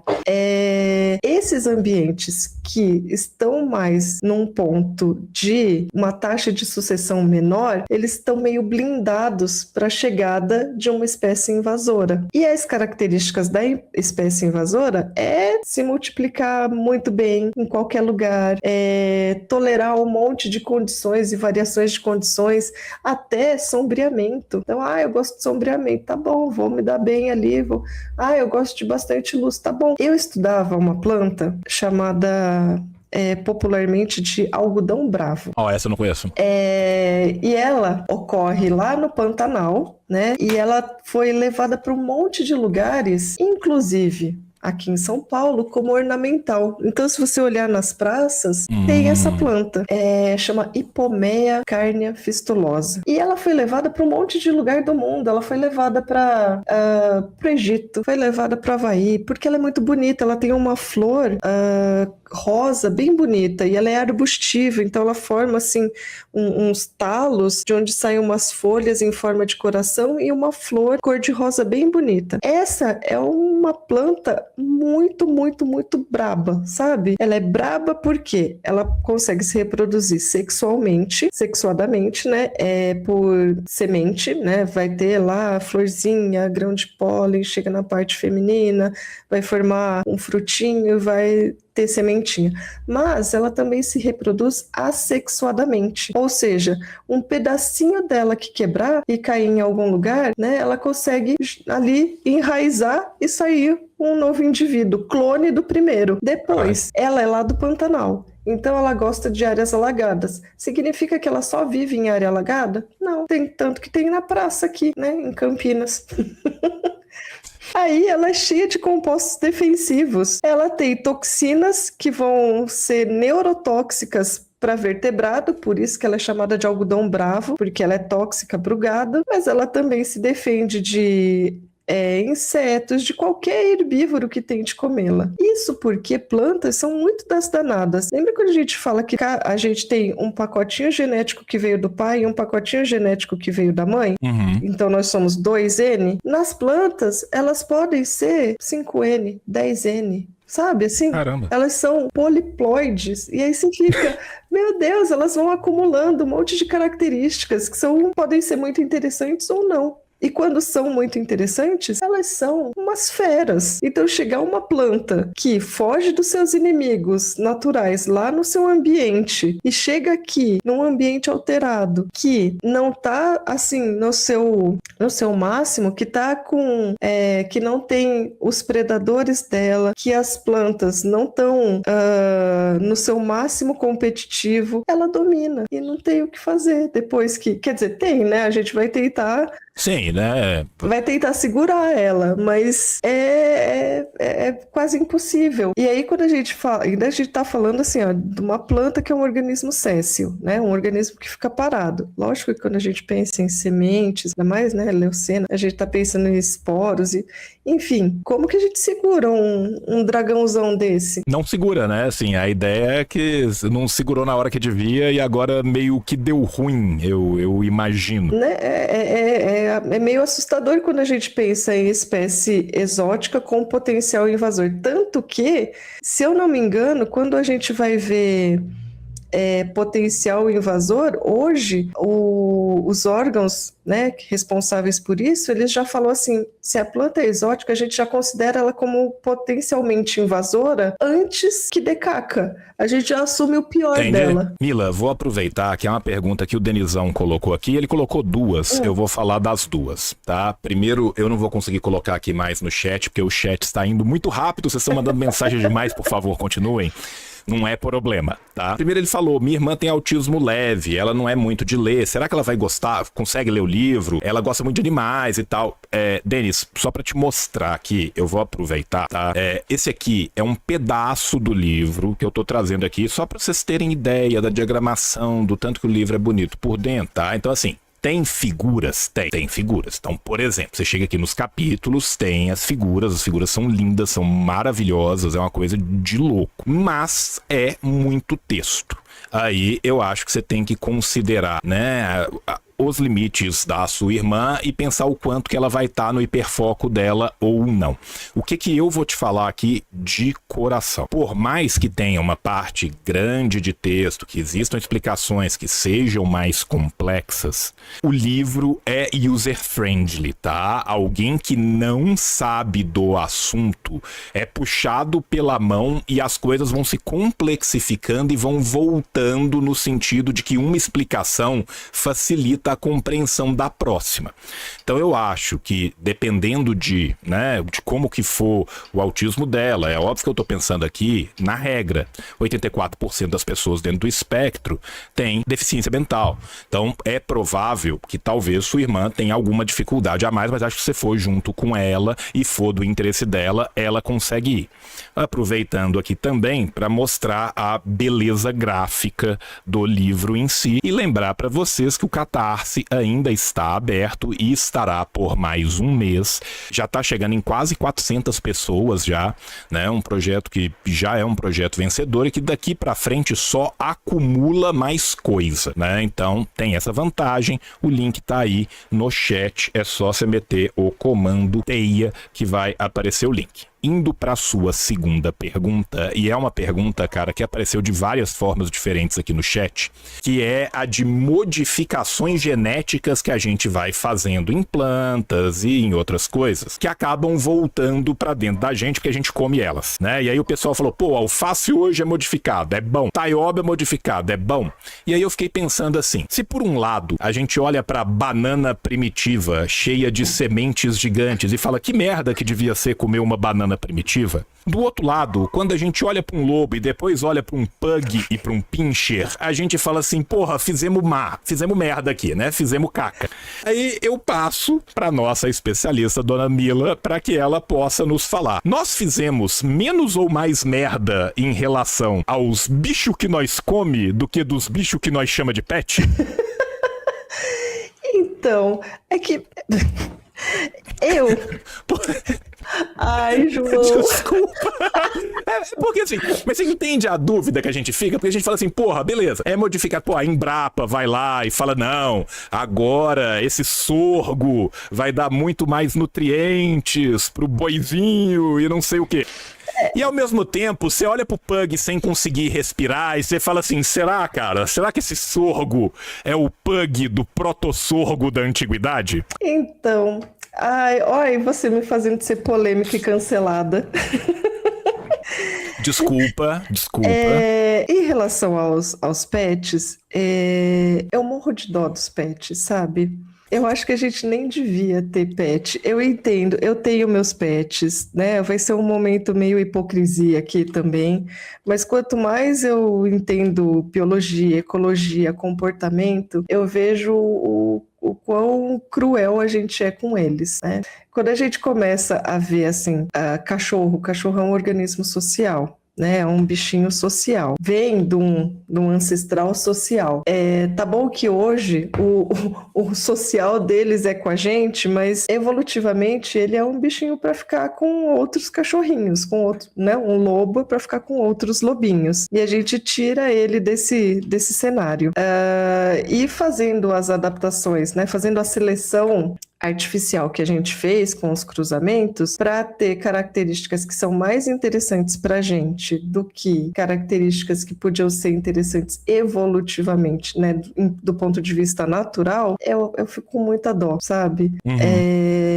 Já quando a gente pensa para alimentação, é lógico que as plantas, e grande parte do que eu estudei foi defesa de insetos e plantas, defesas químicas, o que o organismo menos quer é virar comida. Então as plantas não querem virar comida. Me parece justo, né? E é justo, as plantas não querem virar comida, então elas são cheias de toxinas para evitar a predação.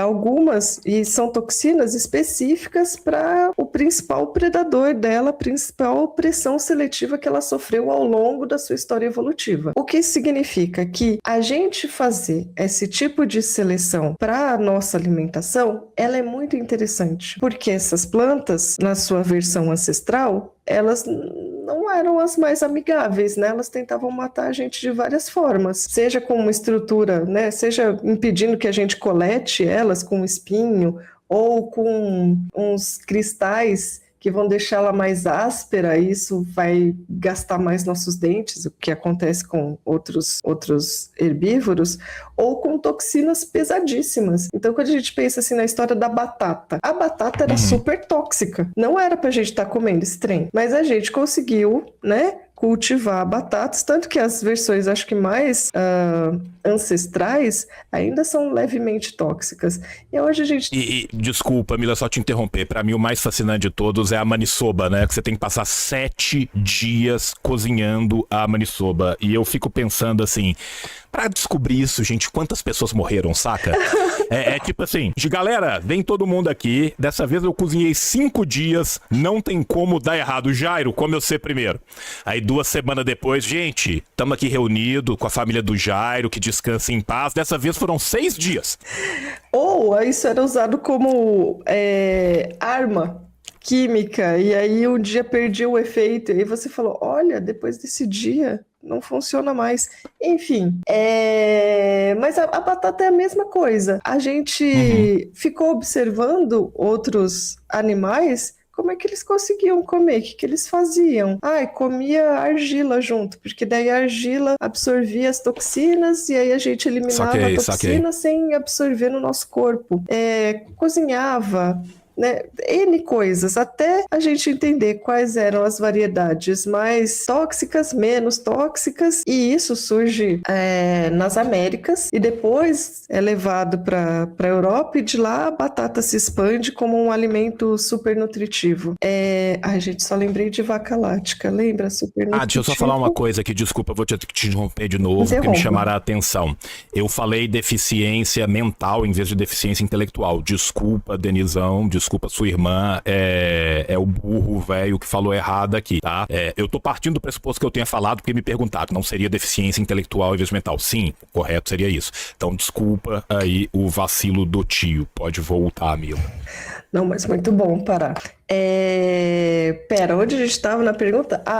As plantas e Enfim, aí a gente vai fazendo, inicialmente, uma seleção artificial para cultivos que fossem cada vez mais interessantes, então menos tóxicos, com mais nutrientes, mais gordinhos, com menos semente, ou com sementes melhores, né, para depois, dependendo do que a gente quer, às vezes a gente quer comer a semente, então às vezes uma semente maior, às vezes um fruto maior, às vezes uma folha mais, só que ao mesmo tempo, quando a gente começa a produzir em larga escala, a gente também, né? Imagina, você é um insetinho lá e de repente você olha uma monocultura. Você fez banquete. Como que a gente agora trabalha com essa questão? Lógico que eu não vou defender monoculturas gigantescas, mas monocultura é um problema. E aí, como que a gente lida com isso? E agora, no mundo moderno, onde a gente consegue produzir organismos geneticamente modificados, a gente consegue colocar neles uma resistência a uma praga que ele não era capaz de ter, que é uma resistência que a gente vai pegar de um outro organismo. Ou uma capacidade de produção maior. É lógico que, assim, esses alimentos, exceto pela parte das alergias que podem surgir, são alimentos muito seguros.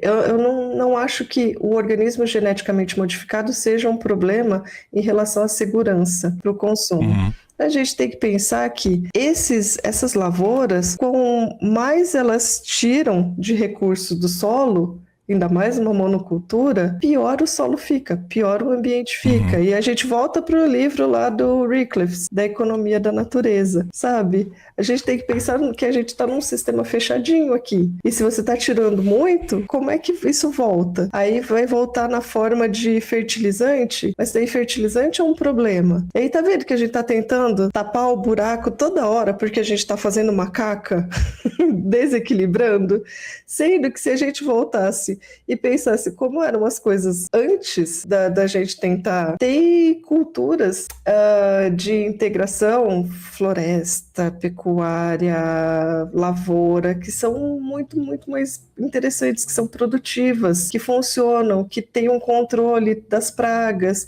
que faz uma ciclagem de nutrientes ideal para o solo, sabe? Eu acho que a gente tem que voltar a entender, por isso a importância da gente entender essas relações. Vamos entender como o mundo funciona, o mundo natural funciona, para a gente não ficar imaginando coisas e tentar resolver problemas que nem deveriam existir. Cara, você falou, né, dessa ideia exatamente de fazer ao mesmo tempo, né, o que a agroecologia muitas vezes defende, o Ana Primavera defende e tal. Eu lembrei do livro você falando da questão do alumínio no cerrado, né? Que o cerrado é visto como esse mato seco, mas que na verdade é quase como se fosse uma floresta invertida.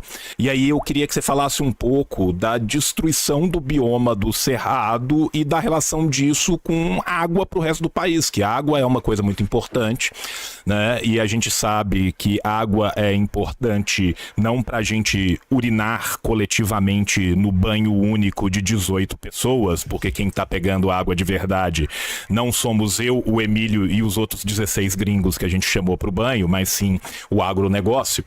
E eu achei muito interessante essa relação que você mostra, que é uma relação que ela é ou nova, como fronteira científica, ou ela é muito escamoteada da educação mais básica que a gente recebe sobre o cerrado, por exemplo.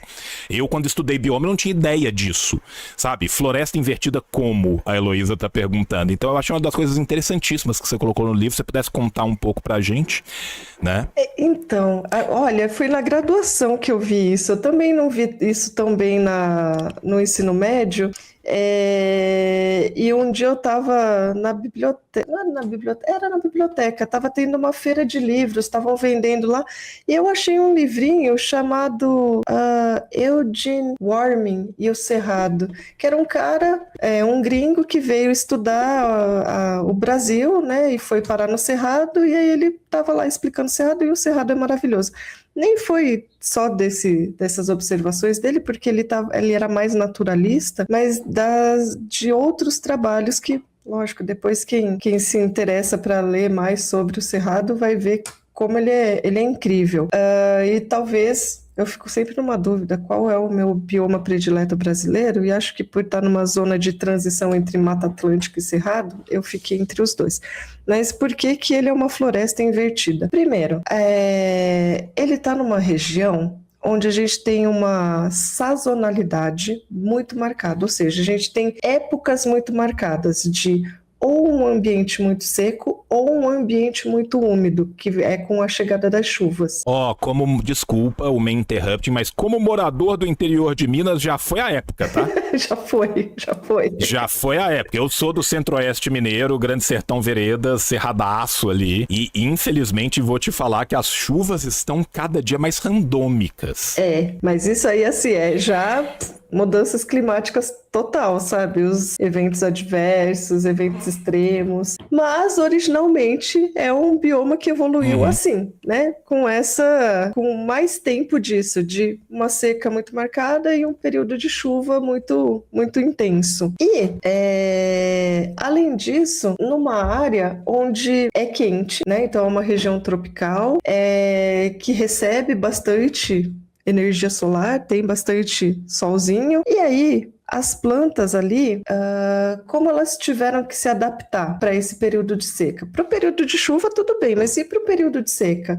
Elas precisavam de raízes cada vez mais e mais e mais profundas que conseguissem atingir o lençol freático. Então, o que a gente vê na parte aérea dela, tudo bem, nas zonas de transição a gente vê florestas bem altas, porque o cerrado ele tem diferentes fitofisionomias. Então, na área de transição com a Mata Atlântica, a gente vai ter uma fitofisionomia chamada cerradão, que são árvores altas, é uma florestona.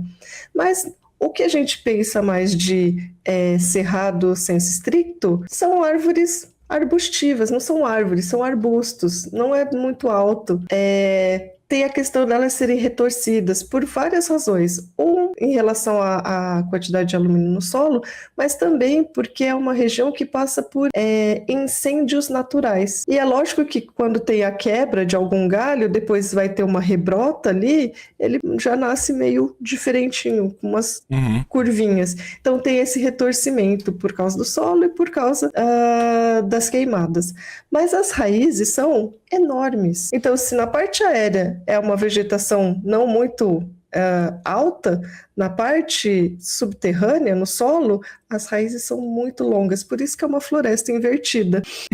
Entendi. E o bonito disso é, quando a chuva vem, né, que encharca o solo, por que isso não lava o solo? Porque a gente tem essas raízes, todas essas raízes vão servir como se fossem guias para a chuva, e vai levar essa água sendo filtrada pelo solo lá bonitinho para o lençol. Então é dali que vem a água que vai para rios, para aquíferos. Por isso é importantíssimo. Se a gente tira isso, se a gente acaba com essa vegetação, desmata, põe pasto, a água, se não tiver nada, a água passa e leva o solo. Se tiver só pasto, ela não penetra tão bem. Então ela também vai encharcar o solo e pode levar a inundações. Ou fazer todo esse arraste de solo e esse é o problema. Para formar solo é difícil. E aí você tem que pensar o que é solo. Solo é a rocha matriz que foi gasta com chuva, sol, vento, chuva, sol, vento. Demora muito para isso se formar. Quando vem um evento que lava o solo e a gente chega na rocha, pronto, não tem mais nada. É uma terra infértil, que é o que a gente viu acontecer no sul do país quando teve o ano passado, quando tiveram aquelas enchentes por causa das chuvas. Tiveram regiões que foram lavadas e a gente não tem mais solo ali, infelizmente. E essa é a beleza do Cerrado. É assim, tudo é organizado, não para, mas resultou em ele funcionar como uma redinha que leva a chuva para alimentar rios, para alimentar o lençol freático. E os rios, é dali que ele consegue tirar o seu próprio sustento, e dali para cima não é uma floresta tão exuberante, mas que tem uma diversidade absurda de frutos, de plantas, e que atrai uma diversidade incrível de animais. Gente, já estamos aqui, 2 horas com Dona Mília sendo sabatinada aqui. Chegamos em 400 apoios. Muito obrigado a todos vocês que estão apoiando. Vocês vão estar recebendo um livro maravilhoso, tá? Um fruto de muitas pesquisas, de muitos anos de estudo. Um livro que é lindo graficamente, que traz um conhecimento espetacular. Pra gente ir fechando, né? Porque Dona Mila tem compromissos na vida, ela não tá, infelizmente, por conta da gente eternamente. Eu vou fazer um compiladão aqui, que eu vou pegar uma questão que saiu aqui no nosso chat e vou juntar ela com outras coisas que eu trouxe do livro. E por fim eu vou fazer uma pergunta muito maluca que é só da minha cabeça mesmo, porque eu posso e vocês não podem, kkkkkk.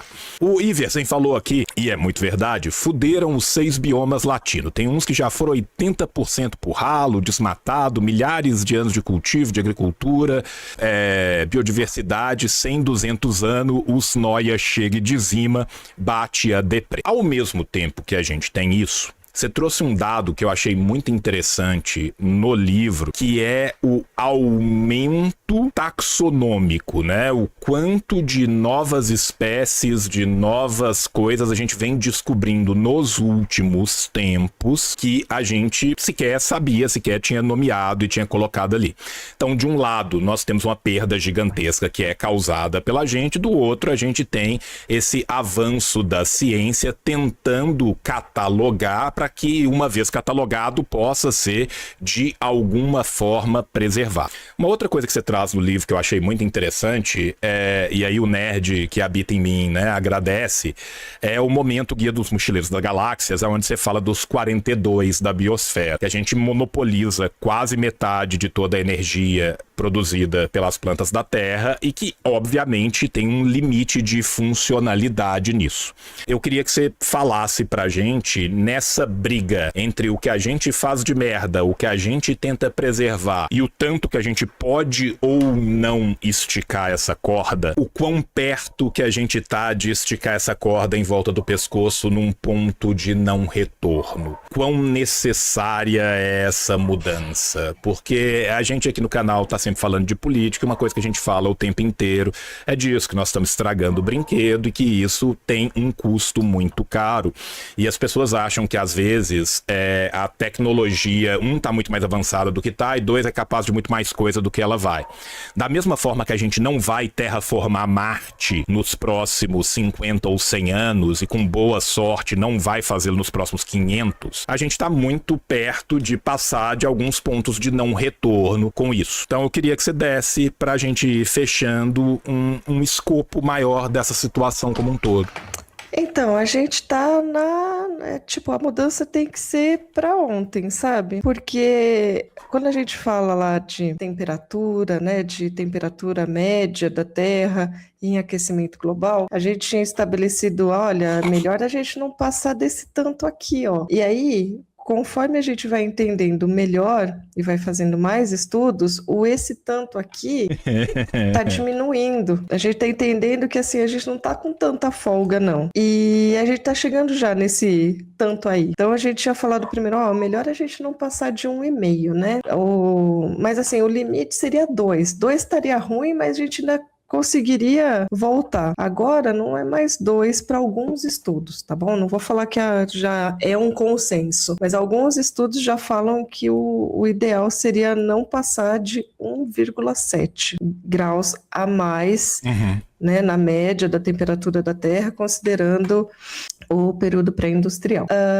E a gente tem alguns momentos que a gente bate o 1,5 e volta, bate o 1,5 e volta. Então a gente não chegou no 1,5 e estabilizou, o que é muito bom. Mas sem chegar nesse 1,5 e batendo e voltando, olha só o que já vem acontecendo. Então, eventos extremos, eles são cada vez mais frequentes. E os estudos mostram que isso é global. Os eventos extremos estão acontecendo com mais frequência globalmente em locais onde isso não acontecia. E isso tem um impacto gigantesco econômico também.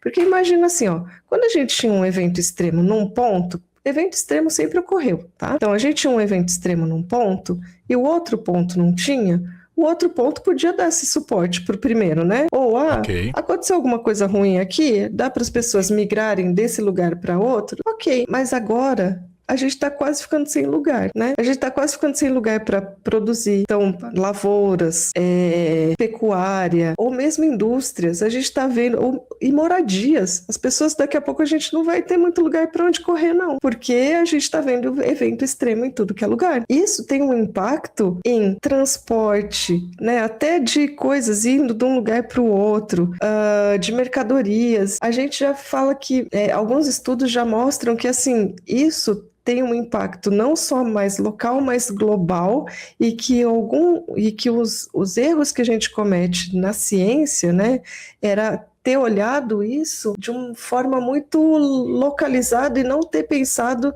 no impacto global de tantos eventos extremos estarem surgindo ao mesmo tempo e em uma frequência maior. Então, a gente vai ver no Ártico, isso tá assim, absurdo, sabe? E aí, coisas que vão impactar não só a economia, mas também a natureza, por exemplo, tem uma nevasca muito, muito, muito intensa, e depois, para essa nevasca, sobe um pouco a temperatura e chove. Chover é a pior coisa, porque daí chove, não neva, chove, aí essa água, quando esfria de novo, ela congela. E a hora que ela congela, tudo que está ali embaixo fica inacessível para os organismos que estão em cima. Então aí não fica mais fácil acessar as plantinhas. As plantinhas morrem porque elas não estão preparadas para esse tipo de congelamento, com água mesmo, e elas não conseguem mais fazer seu metabolismo e os animais não conseguem mais pegar as plantinhas que eles precisavam. Outros lugares, furacões, outros lugares, enchentes, em outros, seca absurda. Então, assim, a gente meio que já chegou nesse ponto que seria não tão ideal. E, por isso, a mudança tem que ser para ontem, porque... E é uma mudança que eu acho que você deve discutir muito isso, João, que não... O Emílio, vou falar aqui do meu marido. O Emílio... Pode, inclusive eu separei aqui elogios para você e xingamentos para o Emílio. Tá? Fica tranquila. O Emílio não gosta de Interestelar, né, o filme. E ele é um crítico ferrenho do filme. E uma das coisas que ele menos gosta é o final. Porque o mundo é salvo mais ou menos na base do amor. O amor salva. Mas eu vou ter que ser um pouquinho contrária ao Emílio. Porque... eu acho que nesse caso, como você falou, por mais tecnologias que existam, que é o que a gente traz no livro, a solução não é tecnológica, a solução é social. Aí a solução não é individual, né? Por isso que a solução é social. Uhum. E talvez tenha que cair um pouco pro amor salva, não sei, me corrija. Em termos sociais, eu acho que a mudança vai ser a gente realmente olhar e falar, meu Deus, está tudo errado. E o que está errado é basicamente uma visão capitalista. Ainda mais quando a gente fala de um organismo, eu falei do lobo social, Sim. Mas a gente é social. E aí a culpa não pode ser individual. E aí a responsabilidade não pode ser individual.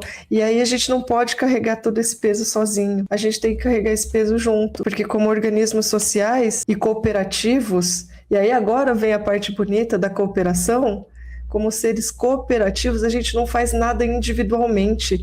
Assim como a culpa de tudo não é do indivíduo, a solução de tudo não é do indivíduo. A gente fez uma divisão gigantesca de trabalho, que é como a gente vê em espécies sociais, e pensa, uma formiguinha não salva o ninho. Eu acho que o mesmo vai valer pra gente. E a gente tem que fazer a mudança acontecer e impedir que um sistema individualista ache que tem a solução para um problema global, mundial, social. É isso. Acho que é sobre isso que o livro queria falar. Uau, que puta fala. Obrigado. Nossa, obrigado. Eu tô até constrangido de continuar depois, que eu devia terminar aqui. Aí tocava Sayus Hiroshima Republic Svabadnik.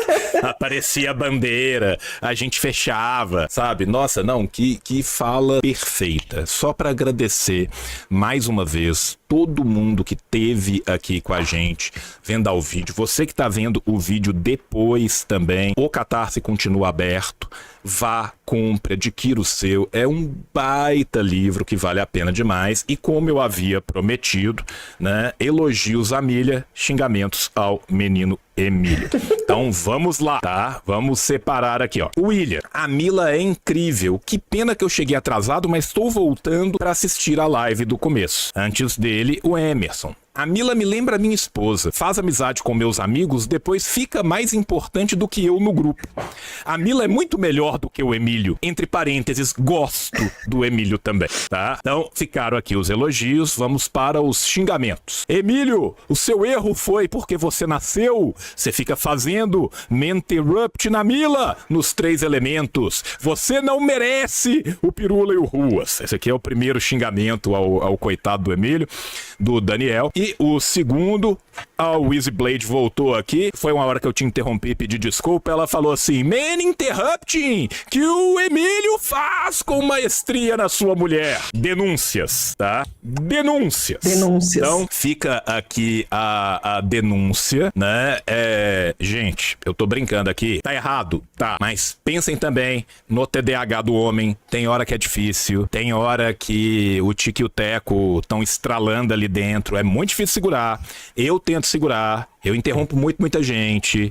Então, como a pessoa que faz, eu vou falar desculpa em nome do Emílio, desculpa em meu nome, tá?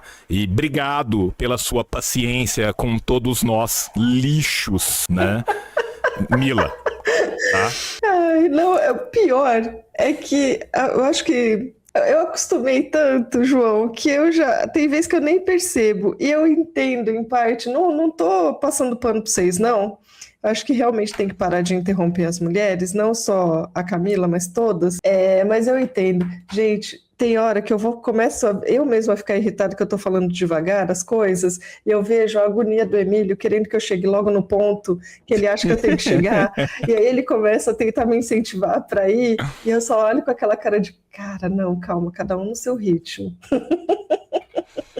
Então, assim, fica isso. Gente, 403 já. Obrigado, vocês são maravilhosos, vocês são maravilhosos. Eu fico muito feliz da gente estar fazendo isso aqui. Mila, assim, quero deixar bem claro que a casa já está aberta, que essa seja a primeira de muitas vezes. Obrigada. Né? A gente tá aqui, basicamente, 800 pessoas o tempo todo vendo. Eu fiquei muito feliz e já vou pré-anunciar, nós receberemos esta mulher maravilhosa também no Hora Boa. Eu e o Alberto vamos viajar para São Paulo e nós vamos fazer uma série de episódios lá em São Paulo. Teremos Mila também no Hora Boa em breve. Epa. Beleza, jovens? Então saibam que a gente tá terminando por agora, mas que a gente voltará. Mais uma vez reiterando, comando TEIA, ou se não, você entra direto lá no Catarse, catarse.me/Teia da Vida. Pra gente fechar aqui, eu vou abusar da sua boa vontade a partir de uma discussão que eu vi ser ensejada, não necessariamente por biólogos, mas que tangencia a questão das ciências biológicas, e eu queria saber alguma percepção, né, sua a respeito disso. Eu estava lendo um texto falando da possibilidade da criação de um novo reino a partir da manipulação que os humanos estão conseguindo de cadeias proteicas, de fazer nossas próprias proteínas, de usar engenharia reversa em RNA para cuspir um vírus ou para cuspir uma bactéria que possa no futuro nos precaver da doença X, Y e Z. E eles estão chamando esse reino, entre aspas, de Technium, que seria o reino das criaturas, não da evolução, mas das criaturas criadas por nós. Até que ponto isso tá num ponto que a gente já pode falar desse tipo de criação, e até que ponto esse é aquele momento que você pensa no narrador entrando e falando, e foi a partir daí que tudo deu errado, saca? Porque dá uma sensação que vai dar merda. Não, eu não li muito sobre, eu vi um texto falando disso, mas sim, a gente tem algumas criações nossas. E eu não sei se a gente precisa criar um reino exatamente, mas a gente precisa classificar essas coisas, dar nome para elas. E eu acho que eu gosto muito de uma frase, acho que era do Linneu, né, que é o pai da classificação da taxonomia. O cara da grande família, para quem não conhece. O cara da grande mesmo. família. Que é assim, se a gente não dá nome para as coisas, a gente não consegue falar sobre as coisas, né? Então a gente precisa colocar isso numa caixinha que faz mais sentido pro jeito que o nosso cérebro funciona. Então, acho válido criar uma caixinha para isso. Eu não sei se eu chamaria de reino, se não é demais até, mas eu não sei se esse é o ponto que dá caca em tudo, porque eu acho que tem tantas outras coisas que estão se mostrando mais propensas a dar caca por nossa causa, mas não em termos... Não por causa dessas tecnologias que a gente cria, que seriam tecnologias até de mini-organismos, micro-organismos, mini coisinhas propensas à vida, mas de um caso como foi a da própria Covid, sabe, do SARS-CoV-2. A gente está cada vez mais entrando em áreas e devastando áreas e se aproximando mais da vida selvagem de uma forma onde não só é a pessoa que pôs a mão no bichinho, mas a pessoa que está ali ocupando a área que o bichinho ocupava. E um salto desses organismos, né, desses vírus, bactérias, seja o que for, para os seres humanos, está ficando cada vez mais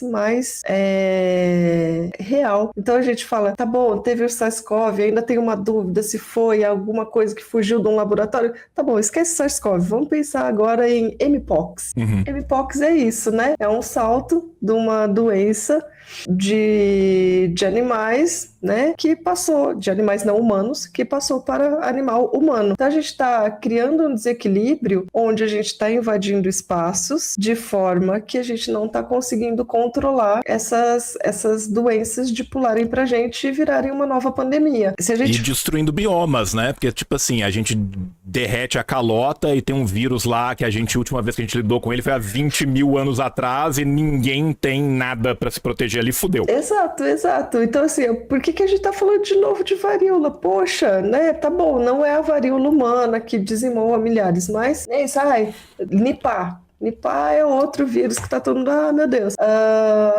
Qual outro que eu ia falar? O próprio vírus da gripe, né? A gripe aviária. Você viu a forma como isso se espalhou? Começa lá, né, na China, aí começa a se espalhar porque tem as criações. Olha de novo aí, capitalismo, né? Uhum. O que era uma criação pequenininha, de granja, aí vira uma super criação em escala industrial, perto de rotas migratórias de ave selvagem. Aí começa a espalhar para o mundo. Não contente, começa a saltar para organismos que já não são nem aves, é mamífero. Aí matou um monte de mamífero marinho. Um monte, no mundo todo. Aí pulou para vaca, pulou para o gado. Aí a gente tá assim, não! Aí pulou até pro gato, coitado. O gato só tava lá tomando leitinho da vaca, feliz. Matou até um gatinho. Então, tá vendo? Eu acho que, assim, tem esse medo. É um medo genuíno, eu acho que válido, de coisas que a gente está criando e que pode dar caca, mas tem outras coisas que são potencialmente mais perigosas até, que de novo volta para uma questão de capitalismo, abuso do uso de recursos, desequilíbrio ambiental. Tá tudo assim, ó. A gente sempre volta para o mesmo ponto. Como que a gente vai se organizar e usar os recursos naturais de uma forma que a gente não deprede tudo e espalhe doenças para todos os lugares do mundo com as próprias mudanças climáticas. Olha só, doenças que eram tropicais agora estão, né, chamando a atenção finalmente dos países ditos desenvolvidos, porque está chegando lá. Agora eles estão assustados, porque os vetores estão chegando até os países deles. E as doenças, eles não estão preparados. É isso, gente. Só para dar um exemplo para vocês, eu tava fazendo um roteiro do Uma Hora Boa que a gente vai gravar sobre Área 51. E na década de 70, eles decidiram testar o que aconteceria numa explosão acidental de uma bomba atômica. E aí eles explodiram uma bomba atômica como se fosse um acidente em uma das regiões próximas da área. E aí, obviamente, o lugar ficou brutalmente contaminado. E aí eles tiveram a ideia brilhante, eles colocaram a cerca em volta e escreveram: cuidado, contaminação atômica. Aparentemente, minhoca não sabe ler inglês, né? É uma descoberta científica fascinante que foi feita após isso.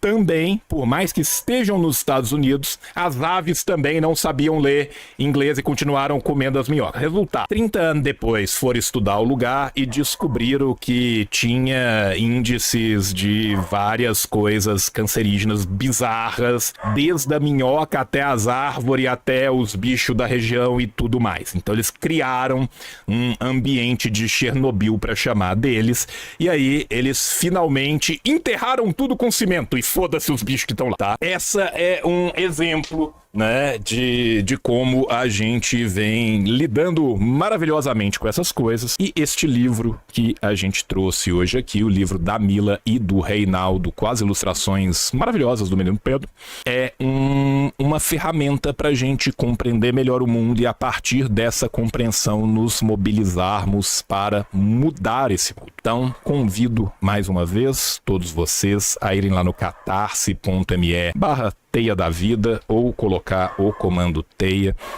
Mila, obrigado, não tem nem como te agradecer, né, por essa conversa maravilhosa que a gente teve aqui. Desculpa por ter te colocado todas as perguntas malucas possíveis e imagináveis.